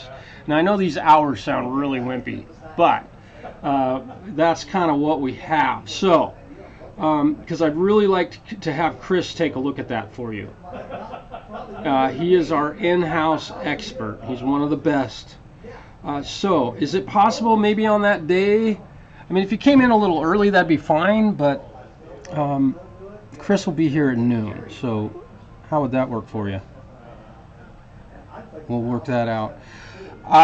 In that case, I will wait till the 17th, and we'll look forward to seeing you then. All right. Thanks for calling. Have a great day. Bye. All right. Backup cameras again.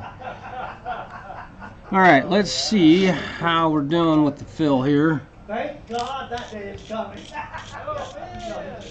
Yeah, sure. Yeah, so that's almost a challenge. Well, I still. Like, are you tired? No, I'm like, I don't know if I'm ready to retire. I just have these little projects and I keep cranking away at them. Yeah, there we go. I don't make any money. And it doesn't look real pretty, to be honest, but I'll try and get you guys in close so you can take a look at what I'm seeing. And I've been on here for about 2 hours, going on 2 hours today. I appreciate you all being here with me, and I'm happy to share the work that I do. It's always fun.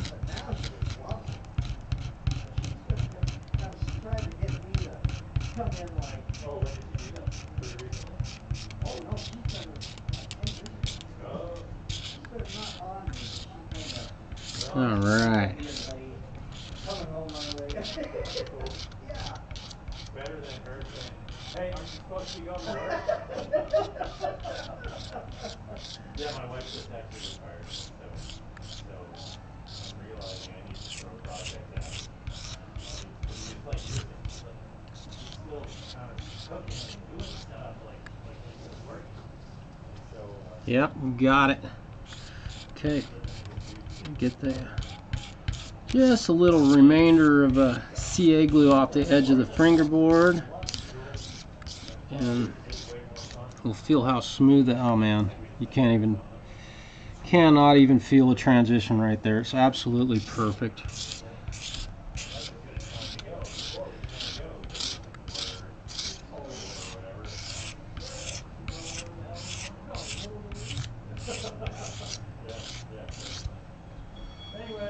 There we go.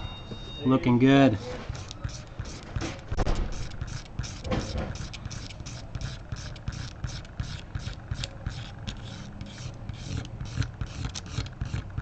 Looking good. Richard, did you finish off that bottle last night?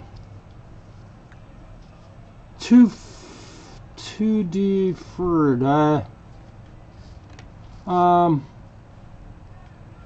I don't think I've ever seen that, Hugh, and forgive me if I'm a little late on my responses. I don't think I've ever seen that one. It's possible. I've seen almost all of them, I would guess. There's a lot to be learned out there. Some of those guys could probably learn a thing or two from me. It's funny because some of the broadcasts that I watch, I'm just like, sometimes the things that they do, I realize that everybody does stuff differently. You know, it's like mixing or recording drums or anything, but sometimes I'm just like, no. Which I'm sure there's guys cringing right now watching me do this to this guitar.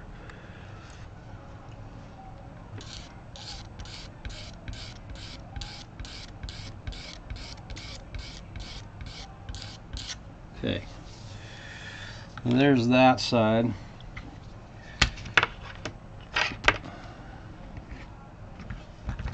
And we'll just do the same thing to this side. And I'm using a little piece of polyethylene here in between the clamp and the guitar neck, because earlier when I pulled those clamps off of there, it left like the rubber left a black mark on the wood on the neck. So I'm using that to keep it from leaving a mark on there. Alright, we are going to have to start clear up here.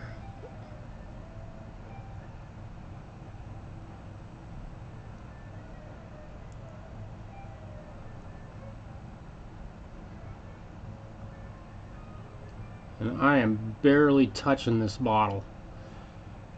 I mean, as far as putting any pressure on squeezing any of the material out, I'm just kind of letting it flow all by itself. Oh, it brought up supporting local businesses. I get my CA glue and my tips that I use for applying it at a business that is literally right straight down the street from here, called the Hobby Habit. And they keep this, I think it's some of the best CA glue. Of course, I don't use a lot of different CA glues because it's not like I can walk to, I won't shop at Walmart. You'll never see me at a Walmart shop. But we also don't have Home Depot or anything like that. But this stuff, you know, there's a lot of the big, you know, respectable builders, Jerry Rosa being one of them, and he uses this type of glue. So I'm really happy that those guys, but the tips, they have them there in stock usually, and they're just great guys, and they always have what I need. In fact, yesterday my Japanese saw, or flat blade, whatever you want to, pull saw, push saw, I had just completely worn the blade off of it, and I walked down there and they had one. I'm grateful that they are in business. They are such cool dudes, and they almost always have what I need. They're called the Hobby Habit, and that recently changed ownership. The original owner of that business moved on, you know, but they had these little screwdrivers there for a couple of years. This one, I think I've had this, been using this on my bench. It's a German-made screwdriver, Weehaw, it looks like is what it is. And these are just some of the greatest little, and the tip is still in really good shape. Of course, I'm very careful with it, and I use it wisely and never let it slip. But that sort of stuff, Each day, priceless. stuff, you know how that works. So. Well, I don't know. I mean, there's a bunch of, but then I'm like a month. Well, no, Stu and I just went through those. Okay, Yeah, no, we're on And it. you have what's his face helping you? I did. I used him yesterday. Nice kid. Did you use him today or? I haven't done nothing today Okay. where I needed him, but no, he turned out to be really good. I really enjoy it. Good. And he hops right on it. I didn't have to say do this, do that. He was kind of That's- ahead of me. That's great. I know, it was good. Yeah, that's great. So, oh yeah, keep him. No, I will. I guarantee you, he's a pleasure to work with. Definitely.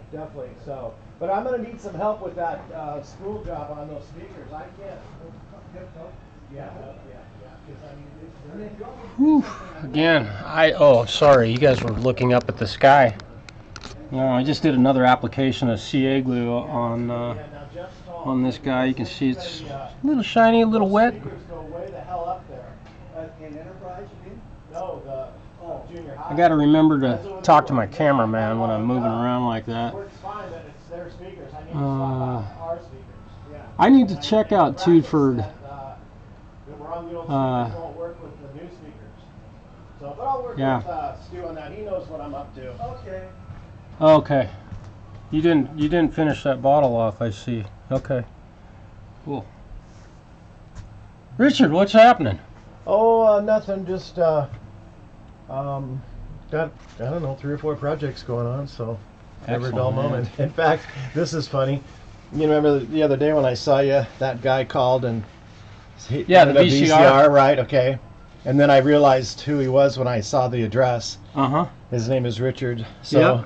so I said, okay, I'll come over. So I went over there, and it wasn't a VCR. His DVD player that he just bought from us yeah. said wasn't working, Yeah. and he had I it wondered on, about he had that. it on the wrong input on the TV. And I you know, and he goes, oh God, and I go, you know, I came here last time with your remote problem. I didn't charge you anything, but I gotta charge you for something on this. Yeah. I just got it, and he's. He understood. Oh yeah, he didn't argue. You know, and I said, I'll tell you what. I said, just give me $40. Nice. And he goes, really? And I go, yeah, just give me $40. So I came back and told Stu, and I go, here's 20 for you and 20 for me, and Covered your gas. yeah, it's exactly, you know, because he does buy a Barely. lot of products from us, you know. But I just said, hey, I can't give you a freebie again. I mean, Yep. one freebie's, you know. Yep. Well, You then I gotta. thank Mike. I said, well, Mike will get mad at me if I don't. You know, I Right. got to try something, man. So I got a good escape on that. The day Mike gets mad at you, we'll write that down. Well, it's just a poor man's way to get out of a mess. Oh yeah. So, all right.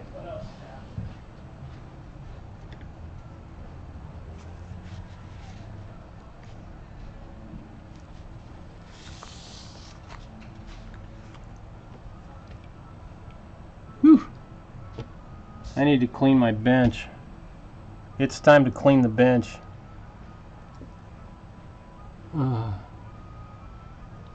Alright, I don't want to hit it too soon. I don't want this stuff. I almost said a bad word. Or the right descriptive word for what this stuff is. Man, if you get this stuff in your eyes, oh my goodness, I can feel it right now. Just kind of burns a little bit. Just the smell of it. Brutal. Alright. Let's see what we have here. Got good fill. I can see that I'm removing, you can see the white chips coming off of there. I'll go this direction. You can see that scraping off that top surface.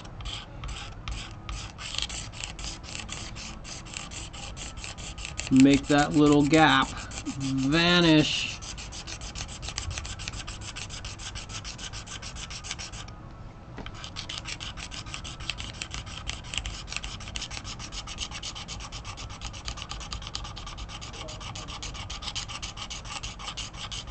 Make it vanish. There we go. Again, it doesn't look real great, which is really sad, but they never match up perfectly. Fingerboards and replacements never, almost never line up perfectly.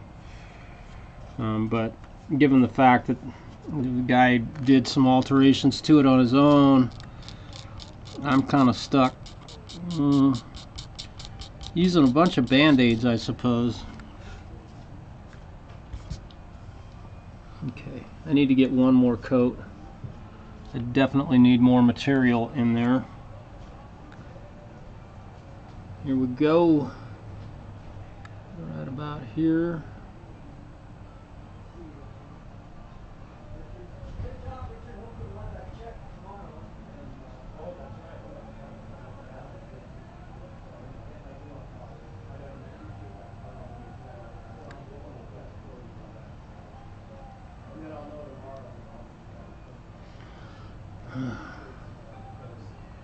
Takes a very steady hand, right?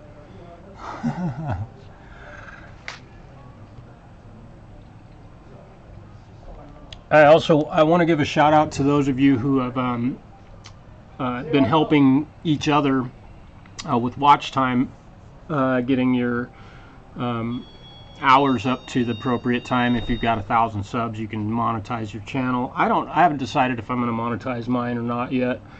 It appears that YouTube will play ads on my channel whether they pay me for playing ads on my creations or not. So I need to make a decision, because I don't want commercials on my channel. But if I can't prevent them, which I'm not sure of yet, I may have to monetize it.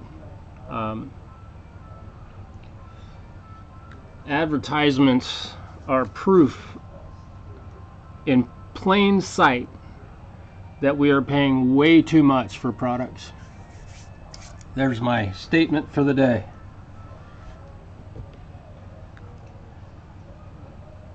Every car you buy, think about how many advertisements were on television. Every bottle of Coke, think about it. Every trip to Walmart, think about it.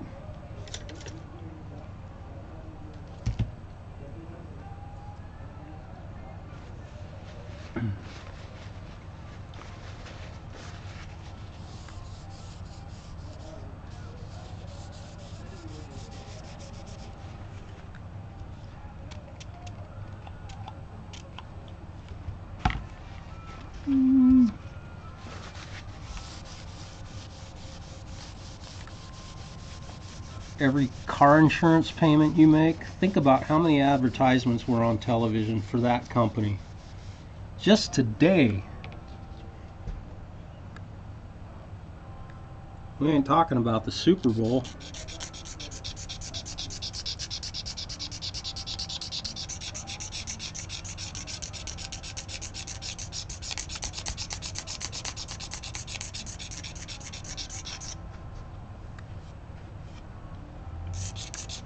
There we go. That was just the right amount.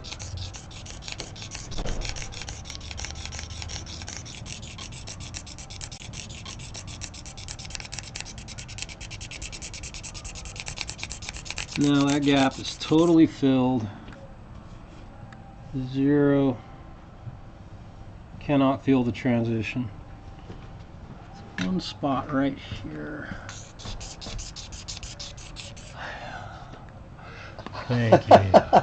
I really like that pizza around the corner. It's not, it's not so heavy. Yeah. It's really good ingredients. Well, next time get some pineapple on it. What's that? Next time get some pineapple on it. Thank you very much, Mike. Yeah, that's how they know you're not. That's how they know you're not from New York. When Right. You go into a place. Can you put pineapple on it? And you see this. What?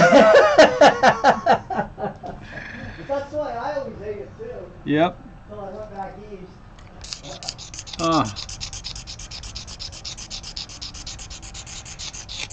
Boss ordered pizza today. Got some pizza for lunch and he couldn't eat it all, so he's sharing with me, and I really should not eat this sort of stuff, but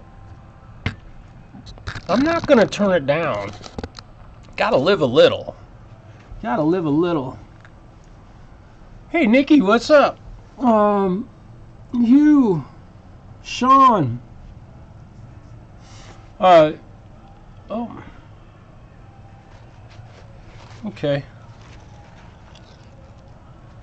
Well, looks like I might have to go. Apparently,